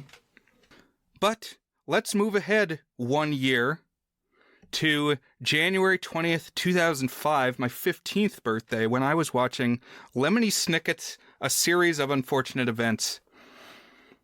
This was adapted from a series of children's books, like young adult short novels, right? Chapter books. I actually have not read these, Dan. Do you have familiarity with this series? I do. I have pretty significant familiarity. So I haven't read all of the books. There's 13 of them. It's in general like a sort of dark comic kids version of Gothic literature, like a pastiche of Gothic literature. Yeah, it's kind of like twee Edward Gorey. It's like children in these dark Victorian situations. Right. And you hit the nail on the head is going to be one of my overarching comments about this, is that they are short chapter books. So if you were to stretch one out to feature length, you wouldn't have enough story at all. We'll see what they did here, which is basically cram a bunch of books into one movie. I'm not surprised it ended up a TV series. It seems much more fit narratively for a TV series than a feature-length movie or a series of feature-length movies. But they're kind of a big deal, and I won't belabor this too much, but I've read a decent amount by this writer. So one thing that we've talked about in the past, Brian, and you seemed like very flippantly skeptical of, and I think they had made fun of Buzzed on Movies, is in the Cirque du Freak, it's the credited author is Darren Shan, and the name of the main character is Darren Shan told in the first person. And I was like, no, this is a thing that they do in middle grade and young adult novels, is like they take a pen name as if they're one of the characters in it, and then they write the story from the perspective of one of their characters. And Lemony Snicket is an example of that, probably the most famous and successful example of that phenomenon. because he's like a background character in a series of unfortunate events. And then he did a follow-up series that's actually a flashback that's told in the first perspective, and that's called All the Wrong Questions. So that one's like an age level up. It's like right on the bridge between middle grade and young adult. And it's, first of all, it's really good. I like it more than I like a series of unfortunate events. And it's a combination of noir and then like Lovecraftian imagery and story beats and stuff, because it's about this like mythical, awe-inspiring terror sea creature in this city called Stained by the Sea that's kind of wearing down over time. But each of the 4 books sort of has like a central crime. So one of them's arson, one of them's murder, one of them's theft. And it's got this cast of teen characters. And that one's told like strictly from the first perspective about a young Lemony Snicket. And I really hope that gets adapted at some point, TV series or movie. That one, I think you have enough. You could do a movie per book. But I really like that one. I've read it out loud to my kids twice, all four of them, and they really like that one too. I've never actually read the series of unfortunate events to them, but I might at some point, or my wife might at some point. He's also done a couple of books that are standalones and some under his non-pen name, which is Daniel Handler. He's apparently like a bit of a obnoxious guy in person. He got swept up in a minor Me Too thing, and he like got in trouble because he made a joke about watermelon in a speech where he was praising a black author. And so probably not like the coolest dude overall, but I think he's as a writer, he's actually a very good writer. He's very funny. He can turn a phrase and like craft an intricate world and plot and mood in a way that a lot of writers of like writing this type of stuff are not very good at. So even though I kind of find the series of unfortunate events, I've read like 3 or 4 of them, to be repetitive and kind of hitting the same beats, which I think we'll probably see here in this movie. That's kind of my experience with Lemony Snicket and Daniel Handler there. Well, I'm glad that you could offer some context. I thought you might be able to. You know books, especially young adult books. We did a whole young adult month, and I felt like this was almost like an exile from young adult month. Like it would have been right at home there. Yeah. And one last thing, the series that I said that I like more, it's called All the Wrong Questions. They have a very, very good audiobooks, and they're narrated by the kid boy star. Liam Payne is the name of the actor from this movie. So he hasn't been like the biggest Hollywood actor, but he got a gig to actually narrate all the books for the follow-up series that Lemony Snicket did. That's cool. Because this was a movie that was, I believe, trying to lay the groundwork to get at least, a couple sequels. It adapts the first 3 books of these 13, and I think they were hopeful that they'd get some more. I don't think that's controversial at all. I think that's like pretty much explicitly stated by the studio. Yeah, we talked about back when we did like City of Ember that happens time and again with some young adult properties. And you don't get closure. Mm-hmm. By the way, Lemony Snicket doesn't bother me the way that Darren Shan does, if you were wondering. Just because I feel like Darren Shan is such a Mary Sue. Just like, he's the great person that everybody wants to know. He's the one who's going to save the world. Whereas Lemony Snicket, at least here, is more of an observer. Yeah, it's a little more nuanced here for sure. He's part of the secret society or whatever, but it's clear that he's there to be like the chronicler. Well, you might not like the one that I was praising then quite as much, because he's the main character there and he is kind of heroic again in that one. So was Darren Shan heroic? I honestly can't even remember. I don't know. I haven't actually read the book, so I don't know anything about Darren Shan. I just cannot remember speak to him. He really thought vampires were cool, and he collected deadly spiders, and he would talk about vampires and spiders in his math class in high school. I think he would be a weird guy. That sounds more like loser behavior than like cool guy behavior, but maybe that's where you and I diverge, Brian. No, I'm with you on that one. I think he did not present himself well. But you write the rules when you're the author of your own story. Anyhow, what this series follows are 3 rich children wealthy orphans become orphans when their parents die in a mysterious fire. And there's a lot of narration from Lemony Snicket that he is telling us these children have special abilities, special significance. So Violet, the eldest, is 14, and she is an inventor. Then there's Klaus, who reads books. And the youngest is a baby named Sunny, who bites things. And only one of those things is remarkable. Like, inventing things, that's remarkable. Reading books, fundamental, valuable, not remarkable. Passive activity. But it's all the knowledge and the cleverness that she gains from that. That's right. He's got, like, eidetic memory. He can recall anything that he read in a book. And I guess the baby has, like, superhuman biting strength. It can bite things that you wouldn't normally bite. And they use their skills to good result. They're like, yes, they're clever about how they do what they do. And another thing about the baby, a couple things. One is that you get a little bit of this, but I think in the books you get it more, is she's very perceptive. Like, she understands the truth of a situation before other people do. Almost like often dogs do this in a movie. It's like, oh, the dog is suspicious. That means something's off, you know? It's like, because the baby can't talk. The baby is just gibberish. Although I can't remember if, like, this has a gag where the kids can understand the gibberish. I can't remember. Right, they can, and we get it through subtitles, what she's saying, but most of the adults can't. Yeah, that's right. And as I said, one day their mansion burns down mysteriously, killing their parents, and all that the fire investigators can determine is that this was the result of the concentration of light, they say. Amidst the wreckage, Klaus finds a spyglass, and it kind of attaches a lot of importance to this spyglass because it was, like, hidden in a secret drawer. And we're going to keep seeing this same kind of spyglass as they meet different characters throughout the movie. A banker named Mr. Poe comes to deliver the children to a guardian, and he's played by Timothy Spall. I was standing up and cheering. Timothy Spall! Yeah! He's back. I was doing, like, the fist pump. Our man! We're having, like, a little Timothy Spall mini-month.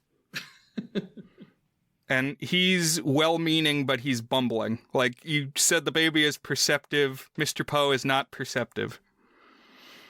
And he takes the children and drops them off with Count Olaf, who is presented, at least from my understanding, that he is related to them in some way. He says, like, a distant cousin.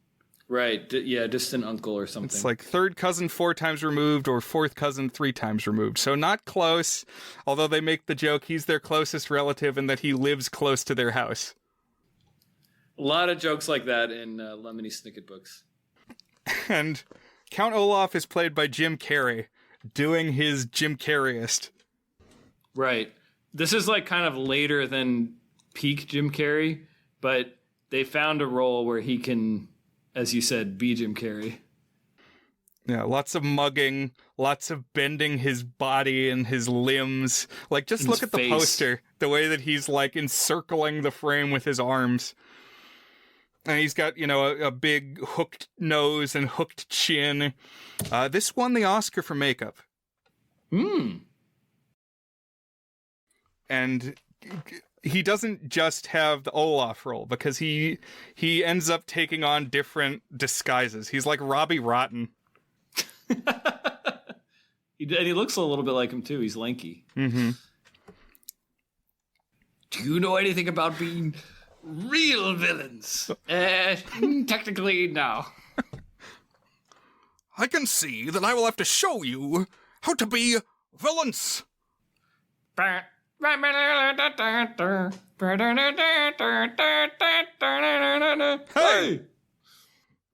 Classic memes.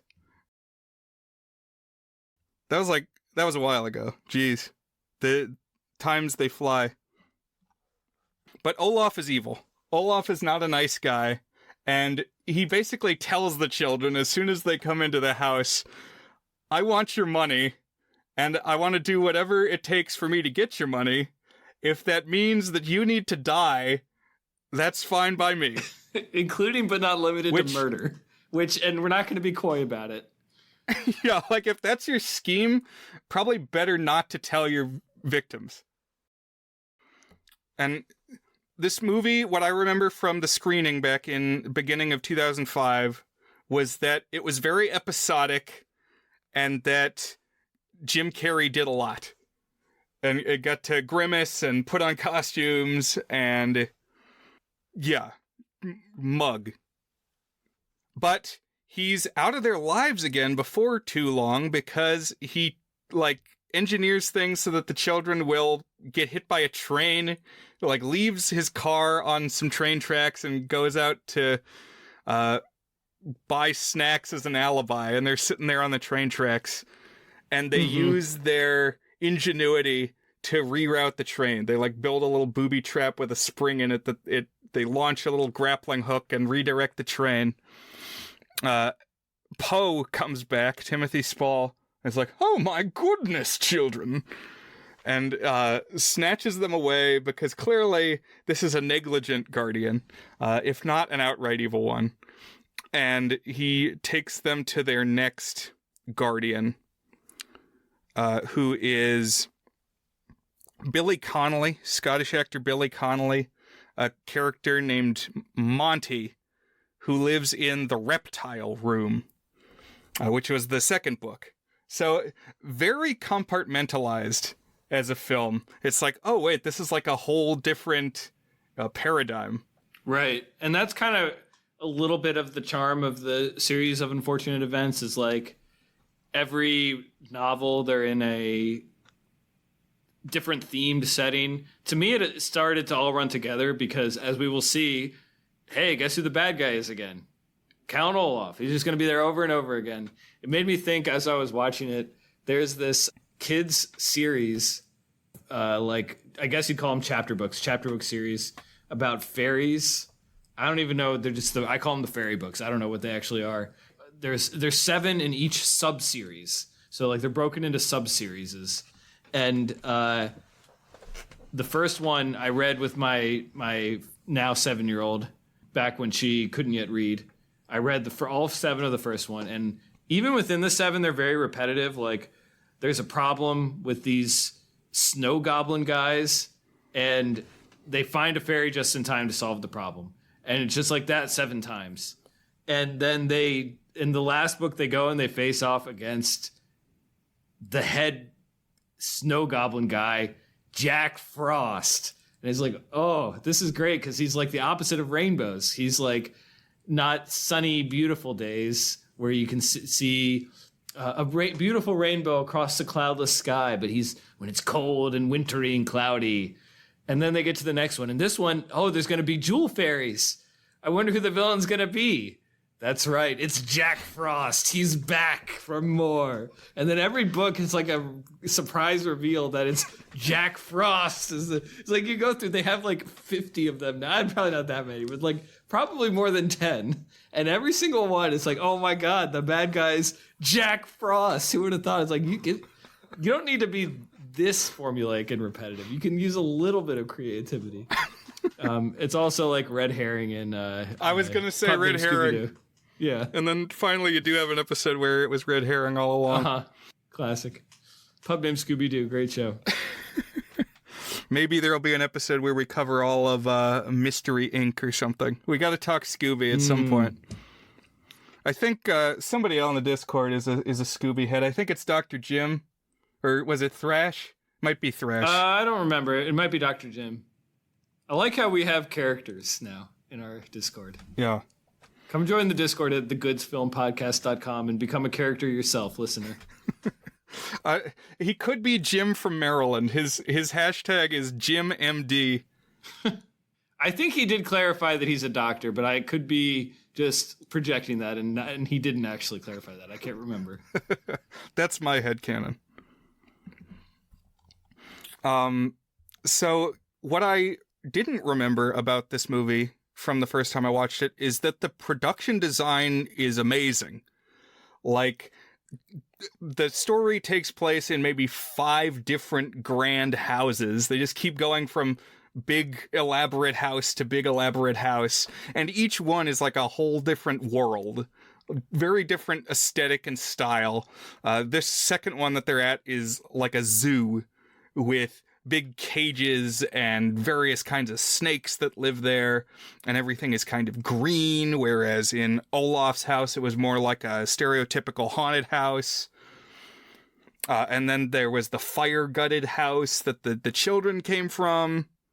And it's all, like, very interesting, and also you know that all of these things... Well, I'm sure a lot of it was, digital, but it's still early digital days. And, like, a lot of it was physically put in front of the camera. They just really gave the set decorator a field day to work on. You almost can't overstate how good this movie looks. Like, you're right, the makeup is great. The costumes are good. There was, like, a couple times I was like, oh, I would wear that jacket. Actually, I had a really good I would wear that jacket with Wicked. I almost said the words. I was like, I'm about to say the thing that Brian makes fun of me for saying a lot, but I would wear that jacket. I want that jacket. I'm glad you brought that up. I feel like that's a little bit inside baseball. I don't know if we've actually recorded that, other than at one point, maybe episode 150, I pointed out to Dan that there were maybe 3 occasions throughout the history of the show when he had said, give me that jacket. I want that jacket. The big one was Zed in Zombies. But listeners, maybe you can be the ones to tell us. Apple Podcast generates a transcript now, so we could search the text. Control F, jacket. But I know it's happened before. And now here we go. Spanking new, fresh. I want that jacket. Jacket content. Yeah. It's like when he's the assistant in the reptile room, he's got this like really slick tan jacket. I was like, damn, does that look good on Jim Carrey? And I feel like if you're talking about the look, you almost even buried the lead. I mean, this movie is shot by Emmanuel Lubezki, who's like one of the 10 greatest cinematographers of all time. I was like watching this, I was like, how does this movie look this good? It's got like color design, it's got lighting, it's got composition. It's like a stupid kids episodic movie, but it's like one of the most beautiful films I've seen in years. It's like, what's up with this? Okay, I'm glad you have some information about the cinematographer, because that was not a name I recognized.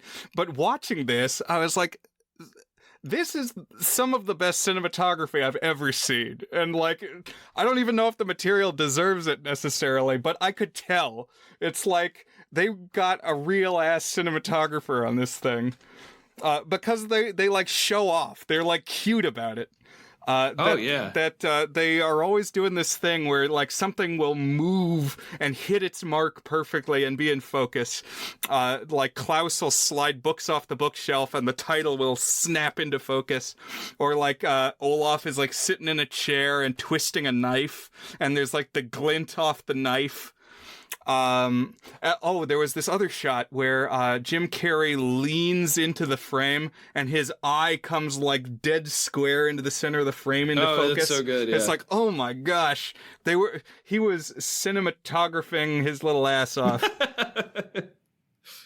That's what Emmanuel Becky or whatever his name is doing. Yeah, there's like a moment when they are like riding in a boat. It's one of the later episodes. I don't know if you're gonna go through every episode here, where a new Count Olaf is going after him.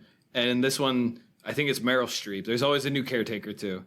And they're on this boat, and, like, the look of the sky and the coloring and the lighting, like, genuinely took my breath away. I was like, I want this painted. Like, this is just so ravishingly beautiful. It's like, why is it in a dumb kids movie? But it's funny, it's not the only kids movie that Emmanuel Lubezki has done. Now, he's generally avoided so the thing about cinematographers is, like, you got to get a paycheck, you know? So, like, it's a little different from directors because you control what you're making. Cinematographers, a little bit like actors, it's like, you don't really hold it against them if they do stuff that's, like, less impressive. Lubezki has generally done a good job of, like, working on movies that are either well-reviewed or like well-regarded for being attractive films. He also, Brian, shot The Cat in the Hat. So the Mike Myers movie. So that's really the one little blemish on his record. That's amazing. Which was only like a year or two later, or maybe it was a year or two earlier. It was somewhere around this. What else has he done? What are some other examples? He did The Revenant. I don't know if you saw that one, Leo DiCaprio. He did Gravity. He did Birdman. He did a bunch of the ones with Terrence Malick, like he did Tree of Life. And when Terrence Malick was making a bunch of movies in the 2000s and 2010s, he did Burn After Reading, Children of Men, a few others. Oh, he did the Sleepy Hollow. He did the Tim Burton Sleepy Hollow. Nice. As you said, there's other Guardians, because these Guardians tend not to last long. Jim Carrey will show up in a disguise and straight up kill the Guardians. He frames a snake for killing Billy Connolly. But then the children are able to reveal that actually the snake that killed him was not dangerous. So it must have been Count Olaf. And of course, when they catch on to him, he's gone, and he like leaves a clatter of disguised parts in his wake as he's off to the next vignette, which is they go and they are being cared for by Meryl Streep in this cottage by the sea that's like up on stilts, and just more examples of crazy production design. It's like, whoa, this is again, it's a house, but it's like an unusual house, and it's unusual in a different way than the last three were unusual. Wow. Yeah. Good stuff. And when Carrie comes after her, he's in a sea captain costume. And that was my favorite of his guises. I found his sea captain character pretty funny. It's just him doing a pirate voice. And he's got a peg leg. I agree, it's a good pirate voice. Since The Lighthouse, there's no other good pirate voice than Willem Dafoe's pirate voice. We've been talking Eggers the last day or so, because I'm finally getting around to watching Nosferatu. Which I watched less. That was part of my catch-up from the past week. I really liked it. I thought it was terrific. It's still Nosferatu, but I really enjoyed it. But yeah, maybe a Lighthouse episode at some point, because Willem Dafoe in that was so good. The takes of him ranting, like he gets a really big one pretty early in the movie, and you think, oh, it can't get better than that. And then he gets another one that's even better. Oh, like, yeah. Makes your hair stand on end. Historic stuff. Until he himself becomes the sea. Really good. And just, yeah, the camera pushing in on his manic eyes and like the squint glinting in the black and white. Man, I can picture it. I saw the movie once and it's like, this is ingrained. Mm-hmm. Mm-hmm. Oh, we got to talk about the finale. So I guess he kills Meryl Streep and they're kind of in limbo again. Olaf like sets things so that it seems like he saves them from the boat and is about to get them back in his care, but suddenly there's this new wrinkle that Timothy Spall says, well, actually, you wouldn't get the money unless you were related to them by blood or marriage. And it's like, well, he is related to them by blood. That you said he was related to them by blood. What happened? Like, what happened to that? And I don't really know what happened to that. But he says, by marriage, eh? And he decides he's going to marry the 14-year-old girl. Kind of messed up, man. Kind of dark. This is a kid's story. Yeah, it's weird. And he's like, well, actually, it's legal if your guardian gives permission and I'm your guardian. It's like, oh my God. Well, yeah, and this is like the kind of dark humor that would be in these books. I mean, this one's really pushing the envelope a little bit here.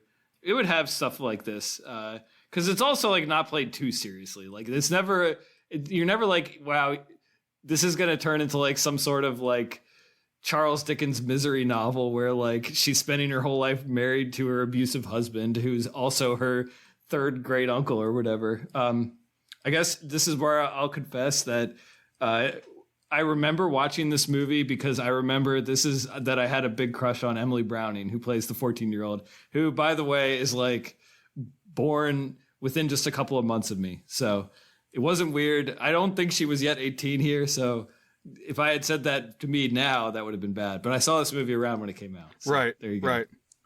I'm not Count Olafing this one here.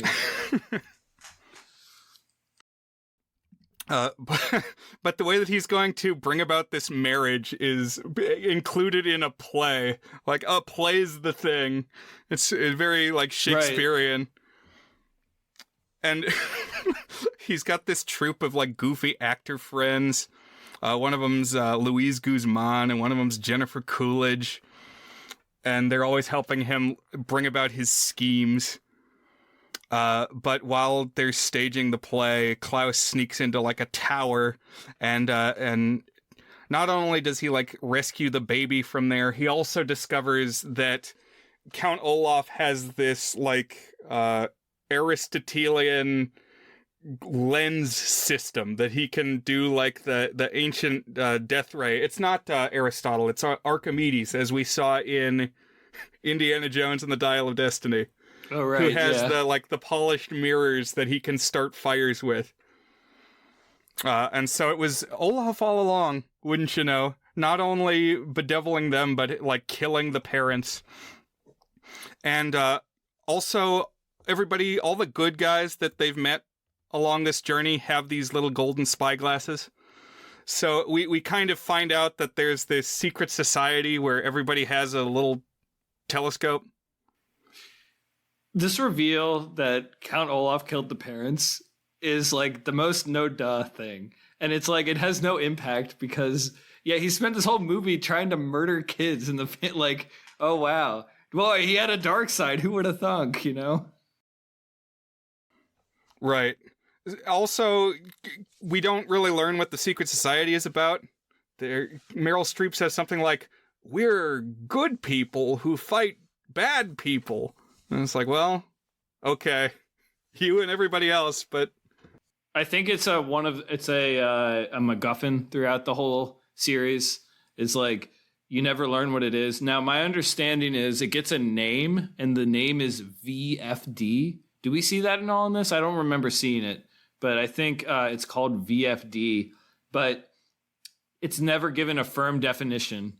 Although in the book series that is the sequel, but is the prequel that followed it, All the Wrong Questions, we learned that an earlier version of it stood for Volunteer Fire Department. But it's unclear if that's what it still meant in the later days. It's lore is what it is. It's world building, and it's the kind of thing that there would be more payoff on if there were more movies. But there aren't more movies. This movie didn't do terribly. It was like $120 million budget and made like $220 million. But with how much advertising costs and all of that stuff, it's like it was basically a wash. But yeah, it looks really cool. A lot of creative artisans brought their A games. It's got an interesting cast. So it's a movie. It's if you've seen it, you'll probably remember it for a while. Maybe not forever. Didn't break any molds. But that was a series of unfortunate events, which failed to start a series. One last thought, maybe two. The animated credits were really cool. I was going to say that. I was thinking of you, because anytime there's cool credits now, I'm like, I bet Brian would like this. Yeah, I was geeking. I didn't even remember this. It's like this whole like 4-minute little cartoon of Olaf faces like coming out of the landscapes and the architectures to chase these little Edward Gorey cartoon children around.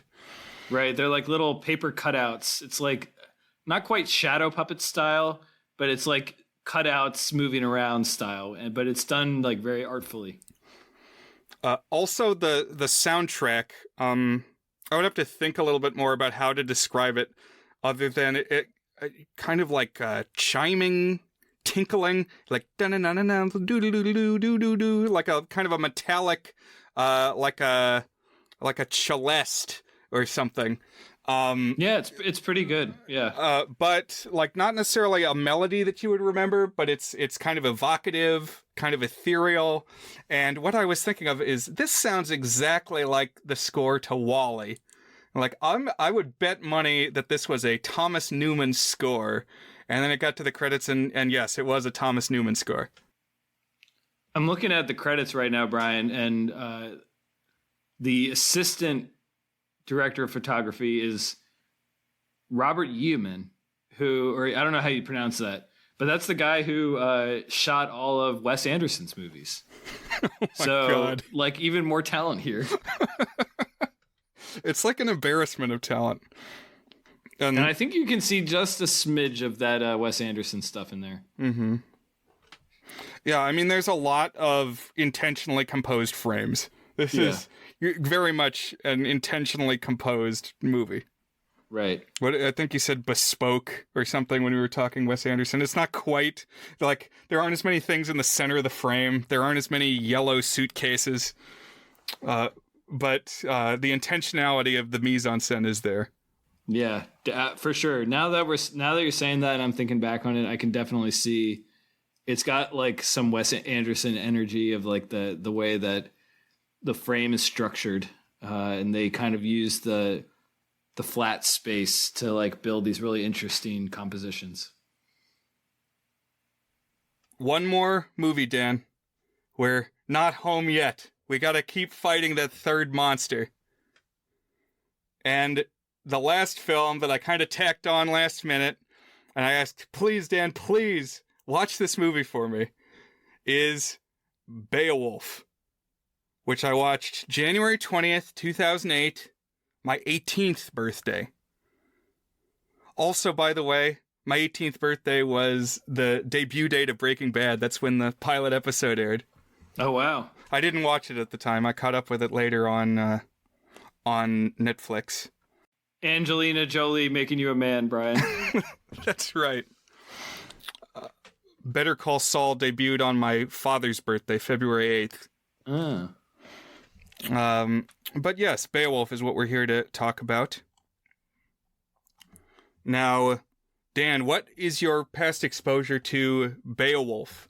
Like the story, the Anglo-Saxon saga.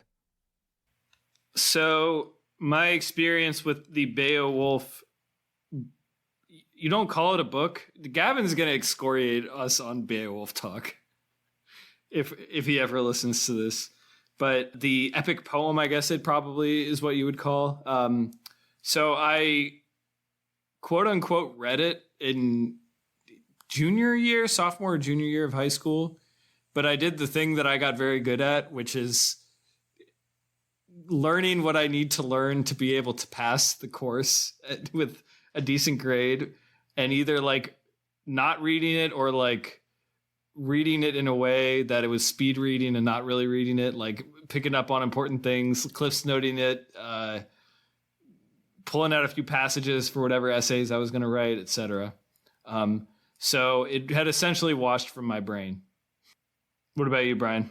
So I read this. Actually, I encountered Beowulf first as a Wishbone chapter book.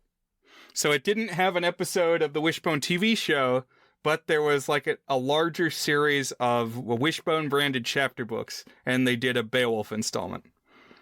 So I had never heard about it before then, but I read this kind of juvenilized account. Not so much impalement in the Wishbone telling. Well, Wishbone would even do the stories that had dark stuff in them, but it would find a way to talk around it, right? Just a little bit. That's right. Yeah, I mean, they didn't shy away too much. There was a guy got guillotined in Wishbone, so Tale of Two Cities. And I remember the Frankenstein was pretty scary. Mm-hmm. What's the one we watched? I can't remember. Oh, it was Headless Horseman. Yeah, Legend of Sleepy Hollow. Still crazy that the short story is the one that gets a 2-part episode when like 1,000-page novels get a half hour. But anyway, I read the story proper, Beowulf, in 10th grade, I think. So around 2005, probably, we had to read it. I did read it. It wasn't until like senior year I realized, oh, wait a minute, you don't actually have to read the books. They tell you to read them, but you don't really have to. Took me a while to figure that out. Yeah, I learned that one before this.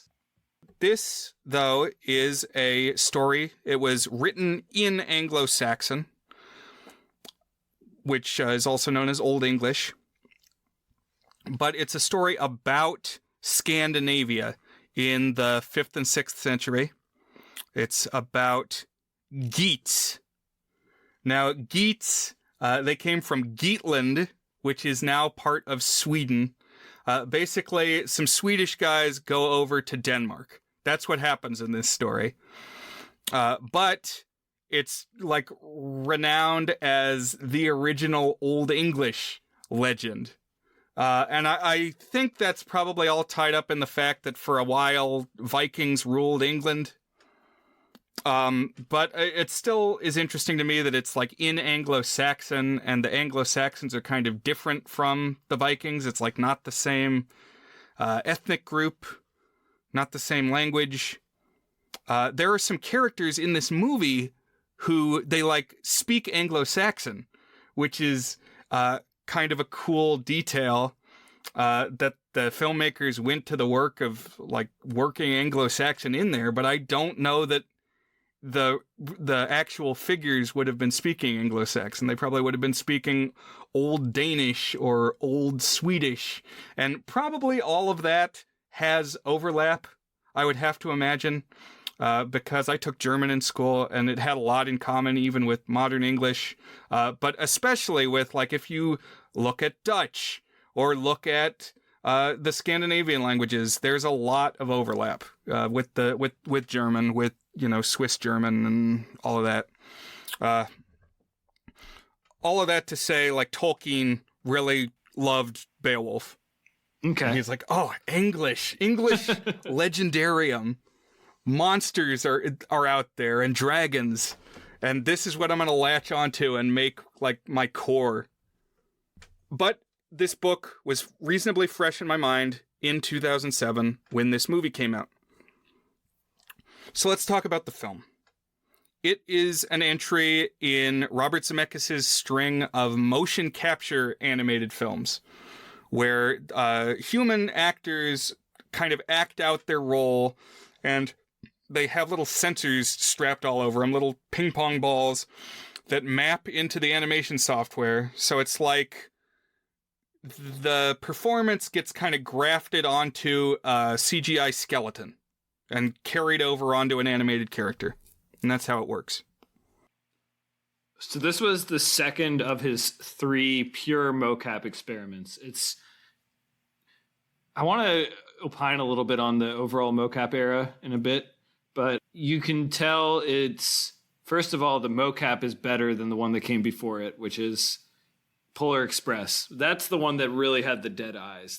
They've made the eyes a little bit better for this.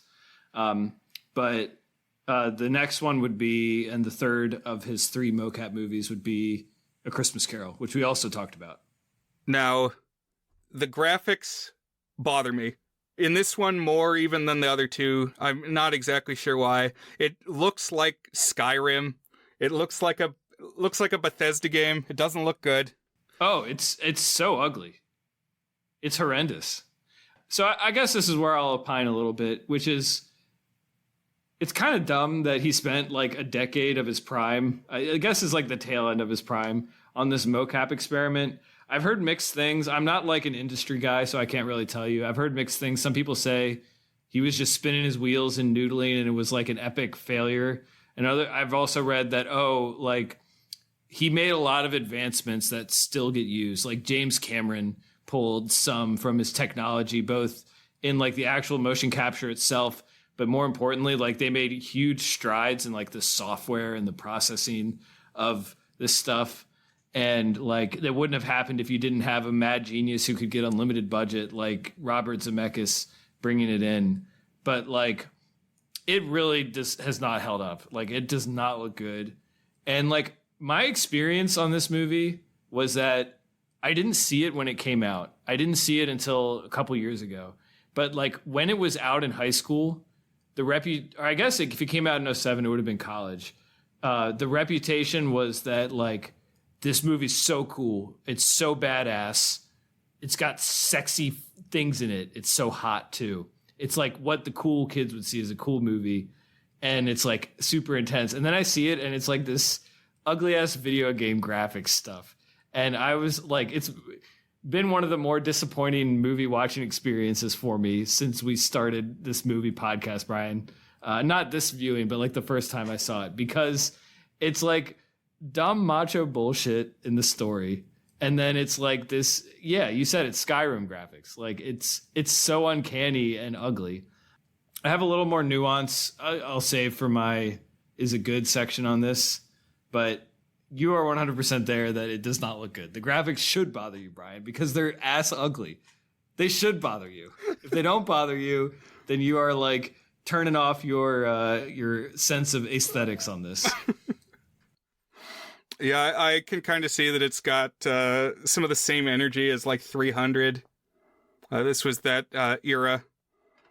But I want to defend Beowulf on one note. One area where it outshines almost all other movies that I've seen, which is this was maybe the best 3D theater experience I've ever had for a film.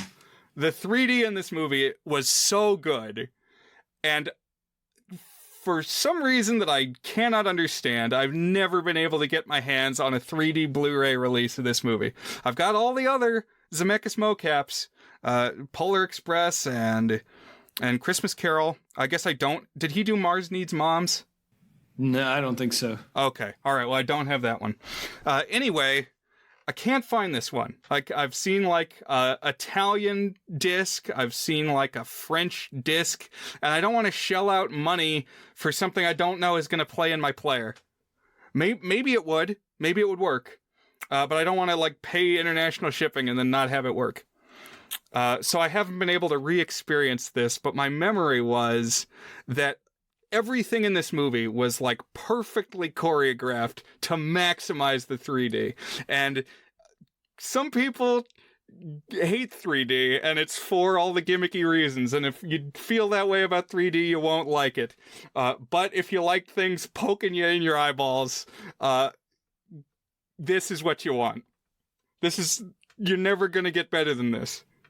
So then I'll bring in some further defense of this. Well, okay, I read some articles about the production of Beowulf this week because it's a very interesting movie. That's what I'll say about it is, like, okay, spoiler alert on my Is It Good rating. I think it's a failure of a movie overall, but I think it's an interesting failure. I think from a story perspective, I'm a little more appreciative now than the first time I watched it that it's like handling subject matter that is not often captured in big budget movies. Like The Northman did it a couple years ago, this kind of Norse mythology, very serious look at like kind of these founding mythological texts, or at least like these kind of cultures that don't often get represented when we're kind of talking about historical epics, you know? And I think from a production perspective, there's a lot that's really interesting. He's trying stuff. They're doing like novel things with camera movement.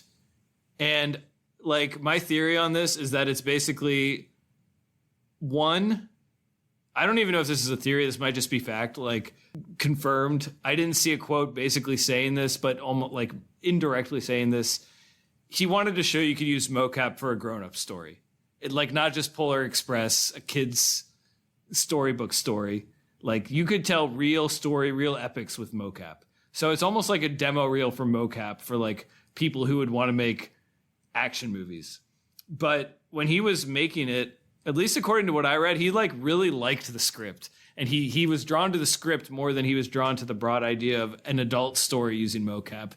Apparently, I don't entirely believe that. Like to me, this is very much a cart before the horse type of movie, but that's apparently how Zemeckis made it, is like he read the adaptation, which, as you said, is not the most faithful adaptation.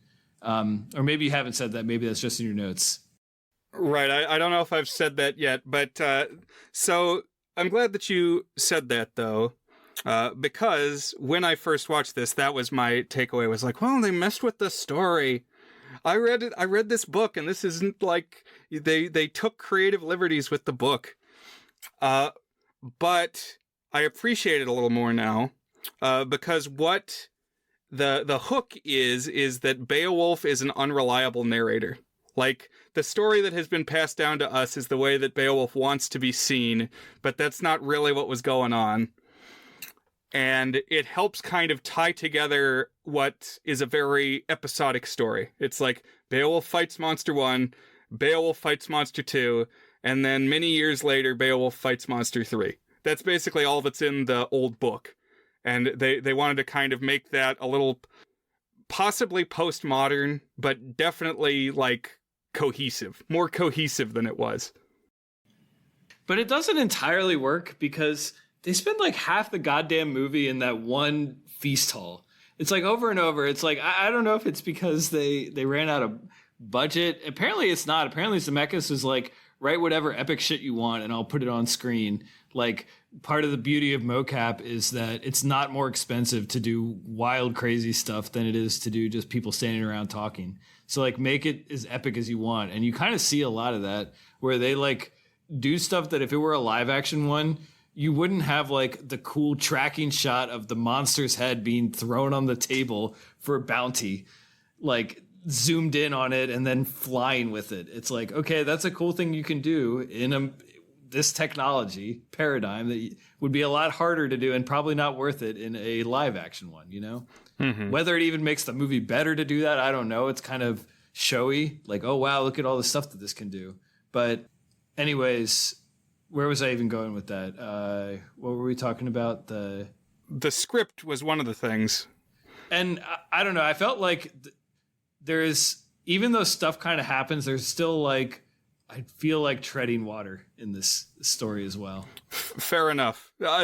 My review is not going to suggest that this is a spotless film that is beyond reproach. The script, by the way, by Neil Gaiman. Interesting. In the news of late. Yeah. We talked about Me Too moments a few minutes ago. Yeah, he's in the midst of a big one right now. And I think it's kind of interesting given the subject matter of this story. A little. But, again, Beowulf, unreliable narrator. But the way that it starts out in this story is, Danes in a mead hall. It's like a party house for Vikings. They go into this, think of like a dining hall at school. And what else would you do? There's no TV, there's no radio. It's 1,000 years ago. So you sit in a hall and you tell stories and you sing and you drink, and that's entertainment. And you get naked apparently sometimes. And there's no Christian moralizing yet, so you don't need to feel bad about it. Right. Although that point apparently is part of what drew Zemeckis to the story, is he thought it was like an interesting commentary by being a non-commentary, basically, on the lack of puritanicalism in it. And I think that's interesting. I don't know if it makes it much deeper, but another thing is, I'm already cutting you off on talking about the story here, but like the Beowulf guy, the actor who played him is one of the only characters who looks nothing like his actor. And apparently Zemeckis' instruction was like, make him look like Jesus, but an action hero. That was the design instructions on Beowulf. I want him to look like Jesus. My belief is that the reason Jesus looks like the way he is because he is the way culture has viewed the perfect but heroic everyman. I didn't know that. That is interesting. The actor who plays him is Ray Winstone, who is like a shorter, more rotund guy, like does not look like this. But apparently Zemeckis really likes him as an actor. He's in this movie called Sexy Beast that I saw about a year ago that's really good, that I liked. I think he played the beaver in Chronicles of Narnia. Okay. That was my touch point in 2007. Gets more action here. Gets a more important role. because he's not in the story at the very start, because things have to happen. The king of the Danes is Hrothgar. A lot of great names beginning with HR in this story. Not a phoneme that you get a lot these days. Beowulf's sword is called Hrunting. But Hrothgar, played by Anthony Hopkins, is like the old drunken fat king of the Danes. May not even be Denmark yet. You know, the idea of nation states not really in play at this time period. But he leads the Danes, has this nice, impressive mead hall, and they're partying in there. The noise carries over the hills and annoys a monster. And the shot where the sound carries over the mountains, like the camera follows like a bird taking off of the mead hall, and just the ground falls away into the depth, and the bird carries over the mountains, sound echoing down into like this cave where the monster is, and then Grendel sits up into the frame and screams, goes, "Ah!" And the whole theater just screamed. I remember, good jump scare moment, and just so emphasized by the choreography of the 3D. That's pretty cool. I can see that would be a cool 3D moment. And Grendel is gross in this movie. So who is it, Dan? It's Crispin Glover, right? That's right. Wild. Crispin Glover and Robert Zemeckis together again. So apparently Crispin Glover, I don't know if we've talked about this, but he's like a renowned weird guy. Yeah, he's like crazy, like real crazy. And I don't know, he makes weird demands for being in movie. He'll I'll only play the side character and I want to make him have a mohawk, or he'll do something like that. But I'm glad he got to play a weirdo here. Yeah, in his way, I think it's kind of perfect for this role. Exactly. Because Grendel is like a mutant. He's like Gollum with less skin. He's like fallen apart from the start, like a weird burn victim or something. And I think I remember reading from I didn't read it this week. I think I read it when I was doing my Zemeckis deep dive. I might have even brought it up on the pod, but apparently mocap was a good fit for Crispin Glover because he didn't really have to interact with anyone. He could just be like himself in a room and could act like crazy for 2 hours, and then they could use the best of whatever that was, and then he could just leave. He didn't have to have a relationship with other actors.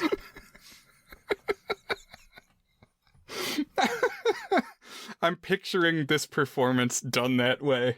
It's like, okay, Crispin, come in here, put the net on your head, and then thrash around and yell.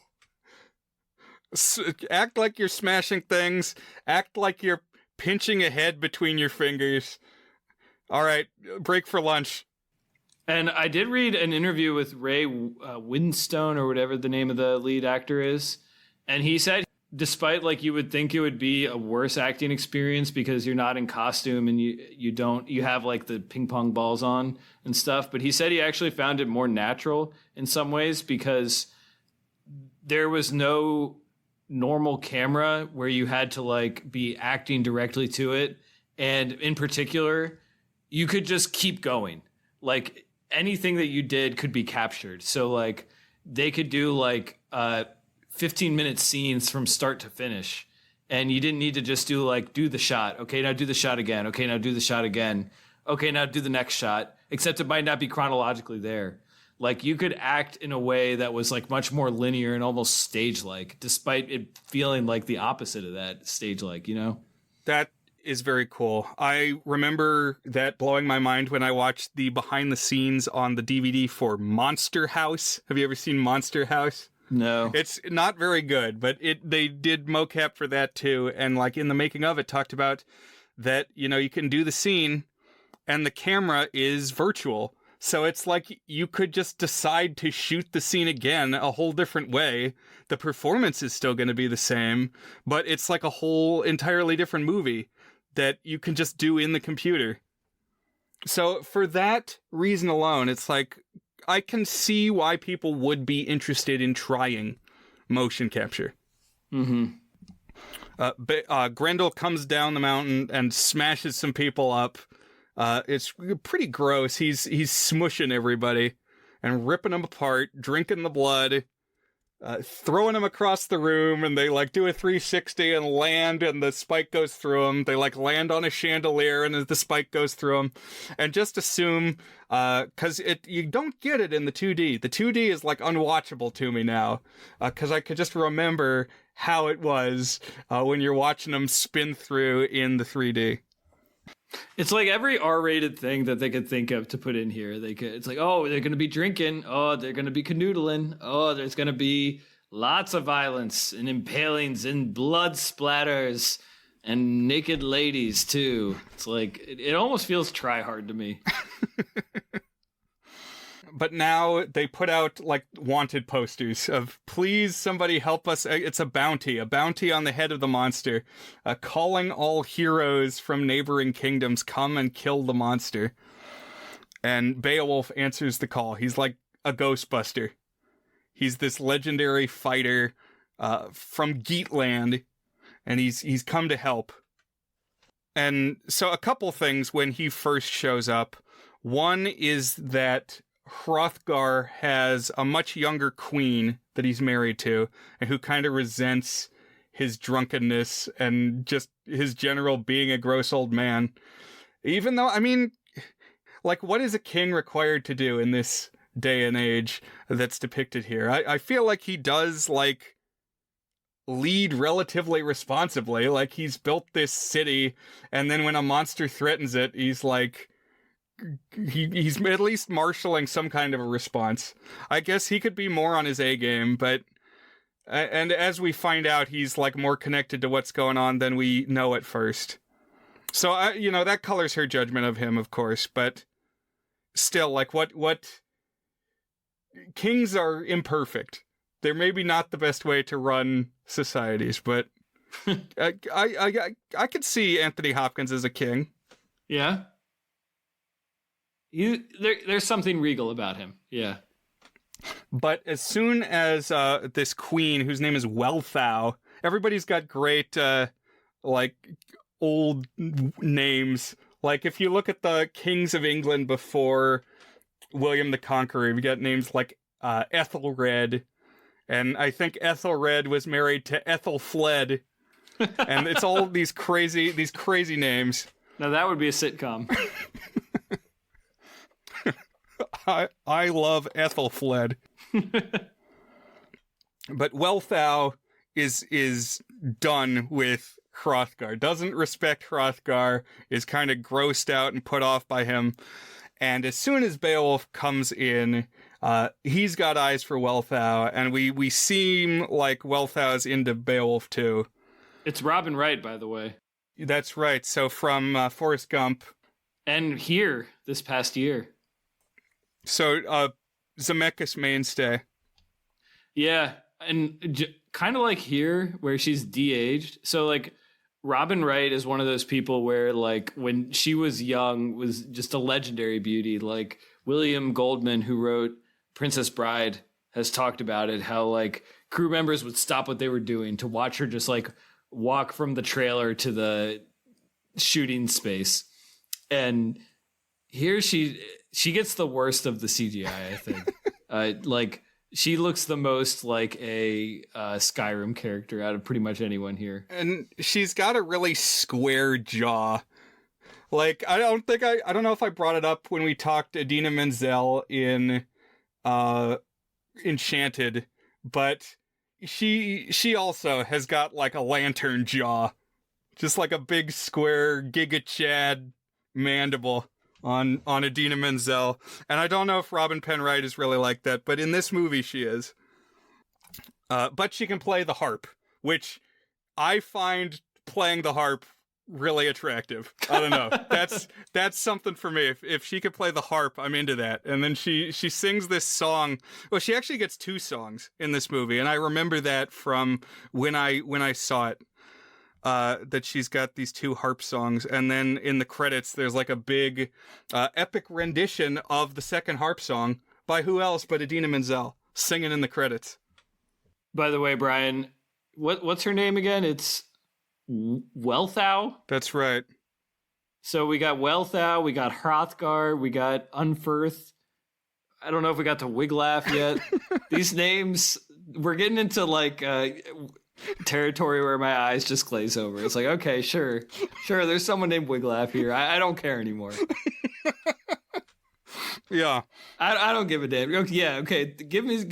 Keep piling up. Okay, there's an Ursula too. Of course there's an Ursula. Sure. Yeah. And I remember when I was in 10th grade that was one of the crazy things. It's like, wait, who was Unferth again? Because, yeah, as soon as Beowulf walks into the mead hall, he's making eyes at Welthau. But another important thing that happens is Unferth is, like, kind of goading Beowulf. He's like, oh, I heard you're really great, Beowulf. You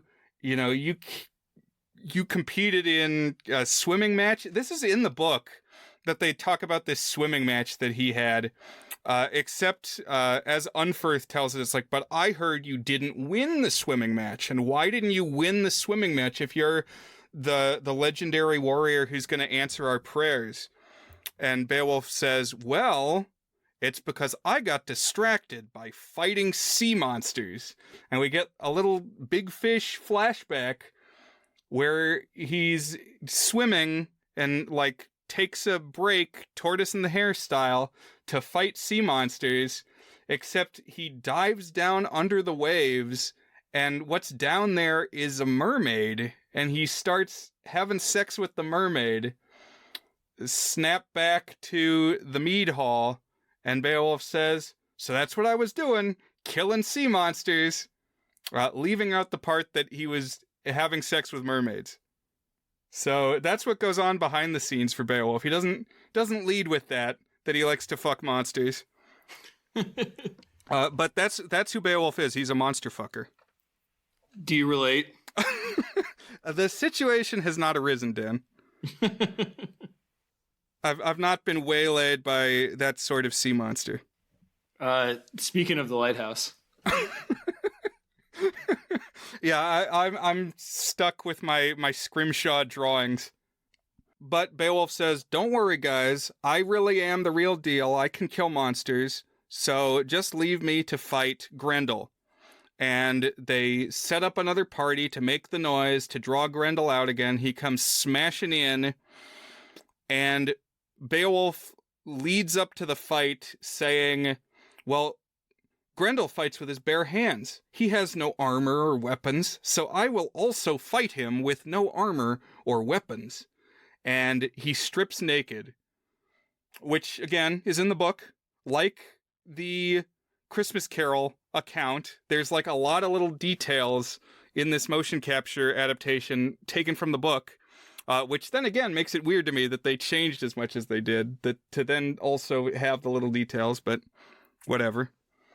And we get this naked fight with Grendel, and it becomes like a joke because they're doing everything in their power to not show his dick. Oh, there's a sword. Oh, there's a chandelier. It's like, yeah. Wow, the torch is just placed so. But he, like, flips up on top of Grendel and is, like, strangling him. Oh, so Grendel is weak to loud noises. And it's because he has these gnarly, infected, exposed eardrums. And Beowulf figures that he can pound on the eardrums and that'll take Grendel out. And it's pretty gross. I don't like ear injuries. I don't like teeth injuries. I don't like eye injuries. I don't like ear injuries. This was too video game for me to feel visceral at all about it. It's like you punch it and a blood spurts out just like you're in a fighting game. Like I don't never felt like he was punching a real creature, you know, but I don't know. Yeah, it's kind of God of War. It's like a quick time event. Like press X now for the cutscene to continue. Right. But yeah, even as inscrutable as these graphics are, as removed from reality, I still was cringing. I don't like the exploding eardrums. Not for Brian. That would be a rough. I don't even like describing it. It's kind of making me sick. Okay. But Grendel goes to retreat, and the coup de grace is that he gets his arm tangled up in some chains and like a pulley system, and Beowulf is able to use this leverage to just tear the arm off. So I don't like making fun of bad pronunciations, but I legitimately don't know if that was a joke on the coup de grace. I mean, how would you say a coup de grace? It's coup de grace, isn't it? I mean, it's spelled grace. I don't care. No, that's okay. I think I would not be the first person to say coup de grace. Probably not, yeah. Yeah, if you want to say coup de grace, I'll lean into pièce de résistance a little more. Okay, see that one, I just say pièce de résistance. I don't know how I say it. Now it's the same thinking thing. about it. Yeah. But how do you say to go off topic for a minute, the seasoned Greek meat, Brian? If it's like a sandwich, I would say a gyro. You'd say gyro. Okay. I would buy a gyro at the store. So not a gyro or a hero? Either one of those is acceptable to me. Okay. Just curious, because that's the one I feel like there's no standard on how much people try to like do it in a slightly accented version. Right. Is it a weiro? Like, is it a gyro? Yeah. Yeah. What about what does Crayola make, Dan? So this used to be one of my worst. I used to just say crowns, but now I say crayons. Okay. I might have said, I don't know if I ever said crown, but I say cran. Cran. C-R-A-N. I don't say the Y-O in there. I don't know why. Maybe I got like sensitive to that. I used to mispronounce it. I mean, there is a Y-O. I think most people say it the way that you say it. Crayon? Yeah. I mean, if you say it fast, it kind of blends to crayon. Crayon. Like yeah. cranberry. Mm-hmm. But now we're talking about cranberry, so let's bring this thing home. Grendel is mortally wounded, slinks off to its cave. And then the next thing is Grendel's mother comes for revenge. And when it first happens, it's like instantaneous. She comes into the hall and just massacres all of Beowulf's men, but leaves him. And also, Beowulf has a sidekick named Wiglaf, who is like principled and virtuous and holds no truck with people who drink and run around naked and carouse. He's a great time at parties. Yeah, so when this happens, he's like out chopping wood or something. He's out in the snow doing a hard day's work. And so the angel of death sweeps through and hangs all the corpses in the rafters, and Wiglaf's like, what did I miss? Wiglaf, played by Brendan Gleeson from Banshees of Inisherin. Oh, I didn't even place that. It's kind of the Donald Glover meme from Community. That's right. Beowulf goes to the cave to track down Grendel's mother. And in the book, again, remember the framing here, courtesy of Neil Gaiman, is we can't trust what Beowulf says. When, like, if you're not looking directly at him, don't trust what he says. But I believe in the book, Grendel's mother is just like another big, like, Bigfoot thing, like a troll monster. I remember this because I remember that this was a controversial change here. Because what is the change, Dan? It's naked Angelina Jolie. Naked Angelina Jolie, and she's like shiny and gold. She's like an Oscar woman with a tail, and she has high-heeled feet. And wouldn't you know, like, they have by far the most detailed human form for the naked lady. Then, like, she looks like, in part, I guess, because, like, they've done the shiny paint. But even, like, the face. It's the face. It's somehow that she's got a real face in here. They made it better than everyone else's. Yeah, lower resolution. Really strange. I don't know how. She just looks like they actually shot her, like, film. And then they, like, put her through a filter or something. Uh-huh. It stands out, because it's like, oh, wait, that's Angelina Jolie. Because it's still shiny, but, like, it's it's way more like, I think they knew that this is what people's eyes would be pulled to or whatever. Like, I don't know. But yeah, they went above and beyond on making the naked lady look realistic. The naked Angelina Jolie. Yeah. And so Beowulf comes down into this cave, and naked Angelina Jolie is there. He's like, oh, huh. Well, this is what I'm into. Wouldn't you know what I am? And so Hrothgar, when he killed Grendel, gave Beowulf this dragon chalice thing. It's like this golden cup. And it was kind of like a metaphor. Anyway, gives him this dragon cup. And Angelina Jolie says, give me that cup, and as long as it's in my lair, you will be the king. And also have sex with me now, Beowulf. And he does that. He's like, that all sounds good to me. He's like, no objections here. Where do I sign? And yeah, they canoodle, and Beowulf takes the head of Grendel back to Heorot, which is the mead hall that Hrothgar lives in. I'm out. Too many names. You can see why Tolkien would love this. Yeah. He's like, wait, the sword has a name? I'm in. And Hrothgar gives Beowulf this knowing look. He's like, oh, you killed her, huh? You killed Grendel's mom. He's you like, stabbed her, all right. Yep, I did. Hrothgar's like, sure. And we kind of piece together, if it's not said outright, I think it is said explicitly, or as close to explicit as could be without saying the words, that Hrothgar previously signed this same deal. Rendezvoused with Grendel's mom and had sex with her. And the fruit of their union was Grendel. So Grendel is Hrothgar's weird mutant son, played by Crispin Glover. He's like the kid you don't talk about, who lives in a cave and sometimes comes down to stomp on people. Right. Yeah. Yeah, I caught that a little bit more this time through. I still think it's kind of dumb, but for whatever reason, the first time I watched it, maybe I was just too like sucked in by the hideously ugly graphics. I didn't pick up on that nuance, but I think you're right. I think we're supposed to think that. So Beowulf comes back, tells the story that, oh, he's the hero. He's also finished off Grendel's mom. They're free of the monsters, and it's this new age of prosperity. Hrothgar announces that he's going to pass the crown to Beowulf. And everybody's like, but sire, you are the king, and you have long, long life ahead of you. And just immediately he runs up to the tallest tower and like throws himself off.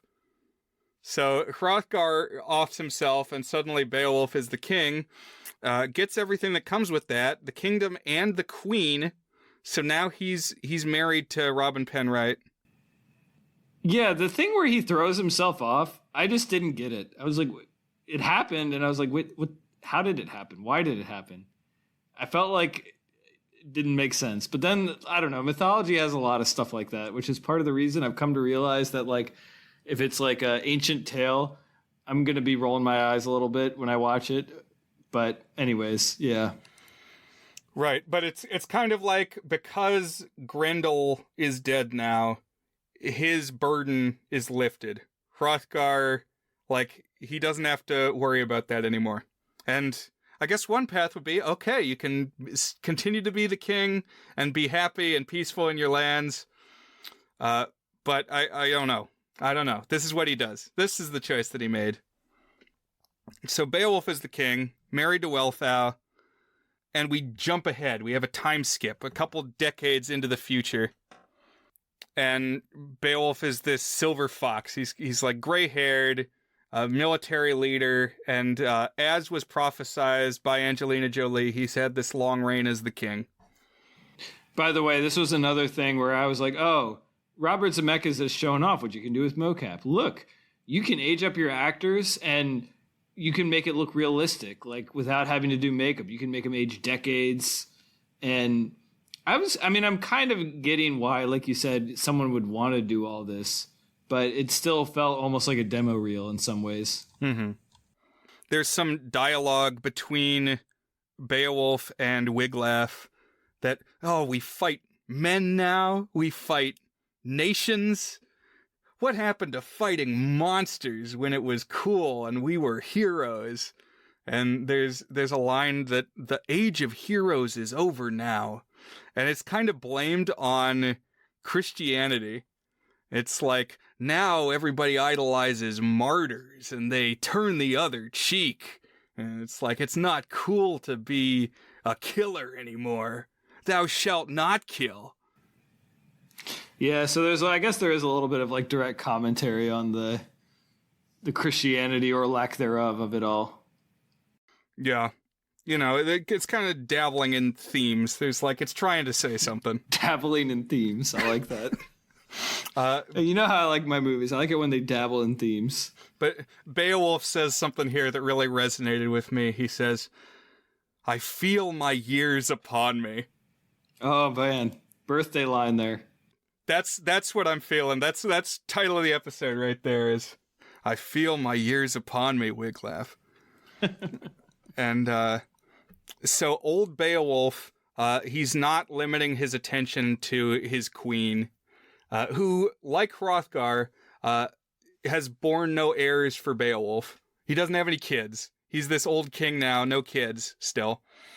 But he's fooling around with this young woman, another young blonde CGI woman, younger model of the Robin Penwright. And this younger woman is played by who else but Alison Lohman. Surprise! If you were listening to an hour and a half ago. It's like, she's here. This woman that I wasn't sure I had ever seen before Big Fish. Just by chance, here she is in this movie, too. I would not have known that if it wasn't in your episode notes. That's another thing about the mocap is it's not good enough to always recognize the people, even if they're supposed to be looking like the people. Oh, yeah, and in some cases, like you said, they're not necessarily supposed to look like the people. Brendan Gleeson definitely looks like Brendan Gleeson. But not everybody is a one-for-one. Soon, though, a slave comes down out of the mountains having stolen the dragon cup. They found the dragon cup in a cave, and that unleashes the fury of a dragon. By the way, this is what happens in The Hobbit by Tolkien. Oh, it's good point. They have a piece of treasure gets stolen from the dragon cave, pisses off the dragon, starts off the story. So again, he was very down with Beowulf, loved Beowulf. This slave who's just like a very minor character in the Beowulf story has like a whole little arc in this movie where he's the slave of Unferth, and Unferth is always kicking him around. And what I got from it was just to like paint Christianity badly, because Unferth is the like missionary guy. He's the early adopter of Christianity and is like, Christianity will make you a good person, Beowulf. But he's like beating his slave the whole movie. I don't really know what to make of it. It's just there. But this dragon, who in the Beowulf manuscript is just the third monster that is there to end the story, is tied in to this narrative because he's Beowulf's son. This monster was born of the union between Beowulf and Angelina Jolie, and so sometimes it's a dragon like you would expect a dragon to be, and sometimes it's a golden Oscar man, a golden naked Oscar man. It's like the Silver Surfer, but he's gold. So that's weird, and it's kind of inconsistent when he's one or the other. But we do get a big dragon fight with Beowulf, and it's like poetry, it rhymes. He has to cut off his own arm to kill the dragon. So it's all kind of tied together. They yell sins of the fathers a lot. And so Beowulf kind of sacrifices himself to finally finish off this dragon. He like takes his bloodline with him. And so who's left at the end is Wealhtheow and Wiglaf. Because, you know, Wiglaf does not give in to vice. Wiglaf is pure, and so, with his dying breath, Beowulf gives the crown to Wiglaf, and the final image of the movie is Angelina Jolie comes up out of the sea to, like, tempt old ancient Wiglaf. And I wonder, Dan, what do you think is going to happen here? Well, what it wants you to think is, oh, the cycle continues, ... Every man always falls to temptation. This is kind of an interesting ending because it suggests more of a theme than I ever actually cared about. Like, to me, this movie is about mocap technology much more than anything else. And I guess there is a script there, but, like, I was not invested in it pretty much ever. The level of recap that you gave suggests far more investment in this story than I ever felt. But I would say probably he succumbs because he's human. What do you think, Brian? I think Wiglaf has the best chance of breaking the cycle. I don't think this is what Wiglaf's about. He's shown to, like, his whole character the whole time is that he's above the base desires of the flesh, but who knows? It definitely wants you to think the cycle continues, that it's never going to end. And yeah, the message is that man, like, not humankind, but males specifically, men are inherently venal, are inherently corruptible because of their rapacious appetite for sex. And, written by Neil Gaiman. Well, but I mean, it's just like, that's the nature of, it's the weakness of men. I think that multiple of Robert Zemeckis' movies have not had the best women characters, and not necessarily exactly this tone, but like very much I'm grappling with the fact that I'm a man and have to deal with all the urges involved with being a man, and women are just women type of attitude. Like in Death Becomes Her, you have some of that. I'm trying to remember some of the other ones, but I feel like, I don't think Zemeckis has ever been accused of anything, but I've never imagined him as having a particularly enlightened view on gender. Yeah, I think that's a good way to put it. And there's definitely currents of that in this. But that's Beowulf from 2007. We did it. We got through it. We revisited it, dug it up again. And the credits, you've got this big epic rendition of A Hero Comes Home by Idina Menzel. I had this on my very first MP3 player in high school. I was jamming this, walking around the hallways of TJ. Probably back before I knew Idina Menzel by name. I don't think I grokked that name until Frozen. Now, one thing about the battle scenes in this is I found them especially video gamey.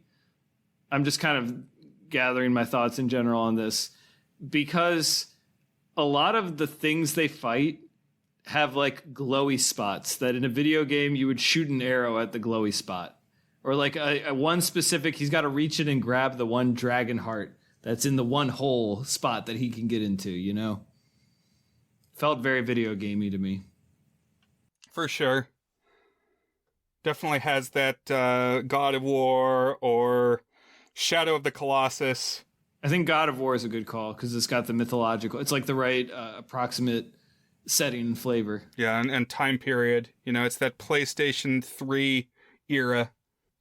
So, Dan, it's been a long one. We had a lot to cover. I appreciate you humoring me and going through these three films. Can we say now whether they are good? We can, Brian. Oh, 35-year-old. Is it good as our signature section where we each give the movie, or movies as the case may be, a rating on our 8-point goodness scale, ranging from very not good, a 1 out of 8, to our masterpiece rating toward a good, which is an 8 out of 8. I will go first on Big Fish from 2003. I'm going to guess I was more fond of this one than you were, just based on your tone, Brian. I don't know for sure. But I thought this was pretty interesting. The script is kind of lumpy, but I kind of liked its magical realism flavor and the way that kind of fed into this ending, like this contemplation of the father, particularly as it paid off in the ending, where you had both the real life and the fantastical version of like a farewell, kind of ties the themes together. There's a sort of ambivalence there that's maybe not perfectly executed. Kind of bit off more than it can chew thematically. I felt like it didn't get to the finish line on it, but I thought the spirit was there. There was a sort of sweep to it. I'm going to say this is good, not quite very good. I'm going to give this a 5 out of 8. Good. What about you, Brian? Okay, cool. I am a little lower on it. I will say I'm not the lowest on it among our friends. I think it was Thrash on Letterboxd gave this like 1 star. I don't think it was a half star, but very negative review. Very harsh against Edward Bloom. Said he was a manipulator, said he was a liar. I thought that was a little overly harsh. This movie for me is very much buoyed by the ending. I actually quite like the final 15 minutes of this movie. But on the path there, it's like meandering, and I didn't really know what it was trying to say or what I was supposed to understand about what it was saying. Like, okay, what's real here? Should I just appreciate the magicalness of it? Or should I want to get to the bottom of it? Because the protagonist, well, is the son the protagonist? Or is Edward Bloom the protagonist? And like, who am I supposed to be rooting for here? Do I want to feel like there's wonder in the world? Or do I want to feel like everything is real and makes sense? And for me, I think that's very legitimate. For me, like, I actually found that tug of war interesting, that ambiguity, that ambivalence interesting. But I can totally see what you mean. Like, it doesn't really give you much to latch onto as the vantage point, you know? Right. So the number that I'm ultimately going to land on is right on the border of 3 and 4. So I think just barely onto the 3, not good. Okay. I think there's redeeming qualities, and it's really, my heart was touched in that parking lot scene. Like, really good funeral scene and the lead up to it. So I would recommend checking it out, especially, you know, if you're checking off Tim Burton's that you haven't seen yet. But not my favorite. It was a weird movie-going experience. Yeah, I can believe that. Baby shooting out. Then we get to series of unfortunate events. I think it's technically called Lemony Snicket's A Series of Unfortunate Events. Right, to set it apart from the book series and the Netflix TV show, which is more recent. From 2005. I'm also going to give this one a good, probably just a little more enthusiastic, just because the production's pretty unreal on this one. And it's like an unfairly attractive film. Like, it just looks so good. The production, the cinematography, the composition. I don't know who directed this. It's the guy who made Casper. I was like, I don't know anything that you've done, but nothing would tell me that, like, you're the one pulling the strings to make this look good. It's probably like the rest of the creative team, although who knows, maybe it's him too. I don't know. But I think the story, like, it just doesn't function as a feature-length film. It's just too episodic. It really feels like TV shows taped together. But it's always fun to watch, and there's good flavor to it, and you get, the cast is good, and like I said, the production is good. If the story really just worked at all and as a feature-length thing, I would probably be pretty easily into 6. It's kind of like a little bit how I felt about when we talked about Sleepy Hollow, which I just found very fun to watch and look at, but like the story was not quite all there. But that one I inched into 6. Here I'm going to stay at a high 5 on Series of Unfortunate Events. What about you, Brian? I'm going to give it the 6. I was really won over by how good it looked. And it's everything visual. It's the cinematography, it's the makeup and the costumes and the production design. The credits. Oh, yes, the animation. There's a whole, like, miniature Rankin Bass stop motion film that starts the movie out, and it's like a fake out. It's like, wait, this isn't the movie you're going to see. And it's like, well, that shit took a lot of money and a lot of time and a lot of artistry to make that little stupid joke. So yeah, this whole thing, it's like they really worked on this, and I don't know if they needed to, but it's kind of cool, and it just kept happening. I'm like, oh, I didn't remember that this looked so good. And maybe that's a bad reason to rate a movie highly, because the story is all over the place, and it kind of makes me want to read the books, or at least one of the books, to see how it compares. Mm-hmm. I feel like the tone is pretty similar. So I feel like it's a pretty good execution of that. But yeah, I pretty much agree with just about everything you're saying there. I think there's a case for this to be very good. I mean, I think it's going to come to how much you're going to penalize it for the repetitive structure. And the fact that it's also not deep. It's just like it gets yucks out of being mean to the kids, you know? And so like it kind of also makes it hard to sympathize with the kids, I find, because you know the story is just going to be cruel to them over and over again. Of my viewing experiences this week, it was definitely the standout best. Cool. On to Beowulf. So I gave this a 2, not good, the first time I watched it. Like I said, I was extremely disappointed by it. I ranked it the second worst of Robert Zemeckis' films, ahead of only the just outrageously bad Pinocchio movie that he made, quote unquote, live action, co-starring Tom Hanks. Probably also the worst Tom Hanks movie too. But I'm kind of debating. I think I will like just maybe barely into the 3. I thought you might go the other way. Oh, Watching no. it again, I actually hate it more. Like, I think it's a failure, but it's not a bankrupt failure. It's a failure. It's like a fiasco, to use have we talked about this on air? The failure, fiasco, secret success rating system for bad movies? I think we have. I would put this as fiasco. And I like the interesting things that it's trying. To some extent, I can also tell that it's like designed to sell technology and future budgets. So I'm a little cynical about that. And just like the whole like gonna show manly man stuff over and over and over again. It's almost edgelord, you know, it's ridiculous. So you know what? We're gonna stay in 2, Brian. I just talked myself out from the 3. I think it's interesting now and again, and it just doesn't work for me as a whole package. It's a failure. So I'm gonna give this right on the edge of a 2 and a 3. I'm gonna land on a 2. What about you? I'm going to give this one a 3. You're right that I've probably thought about the story more than you have. I think it's kind of a compelling way to tie the episodic nature of the original story together. I can see how they landed on this approach.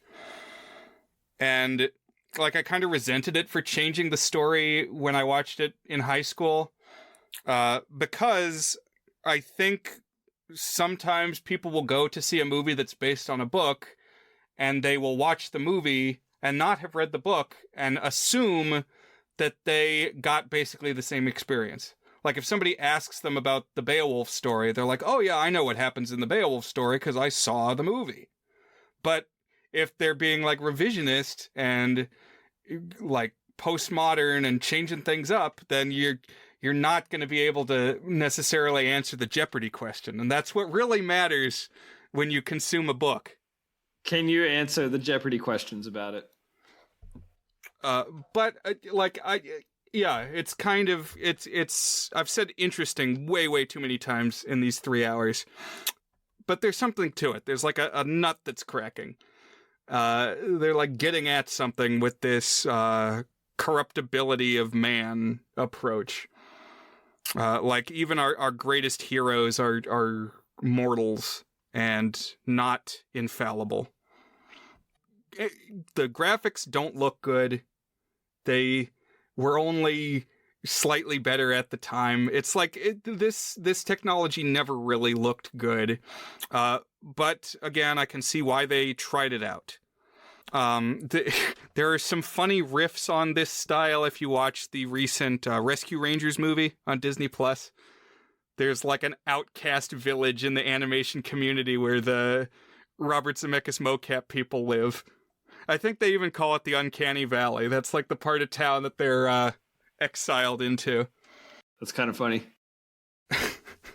But the 3D, so good.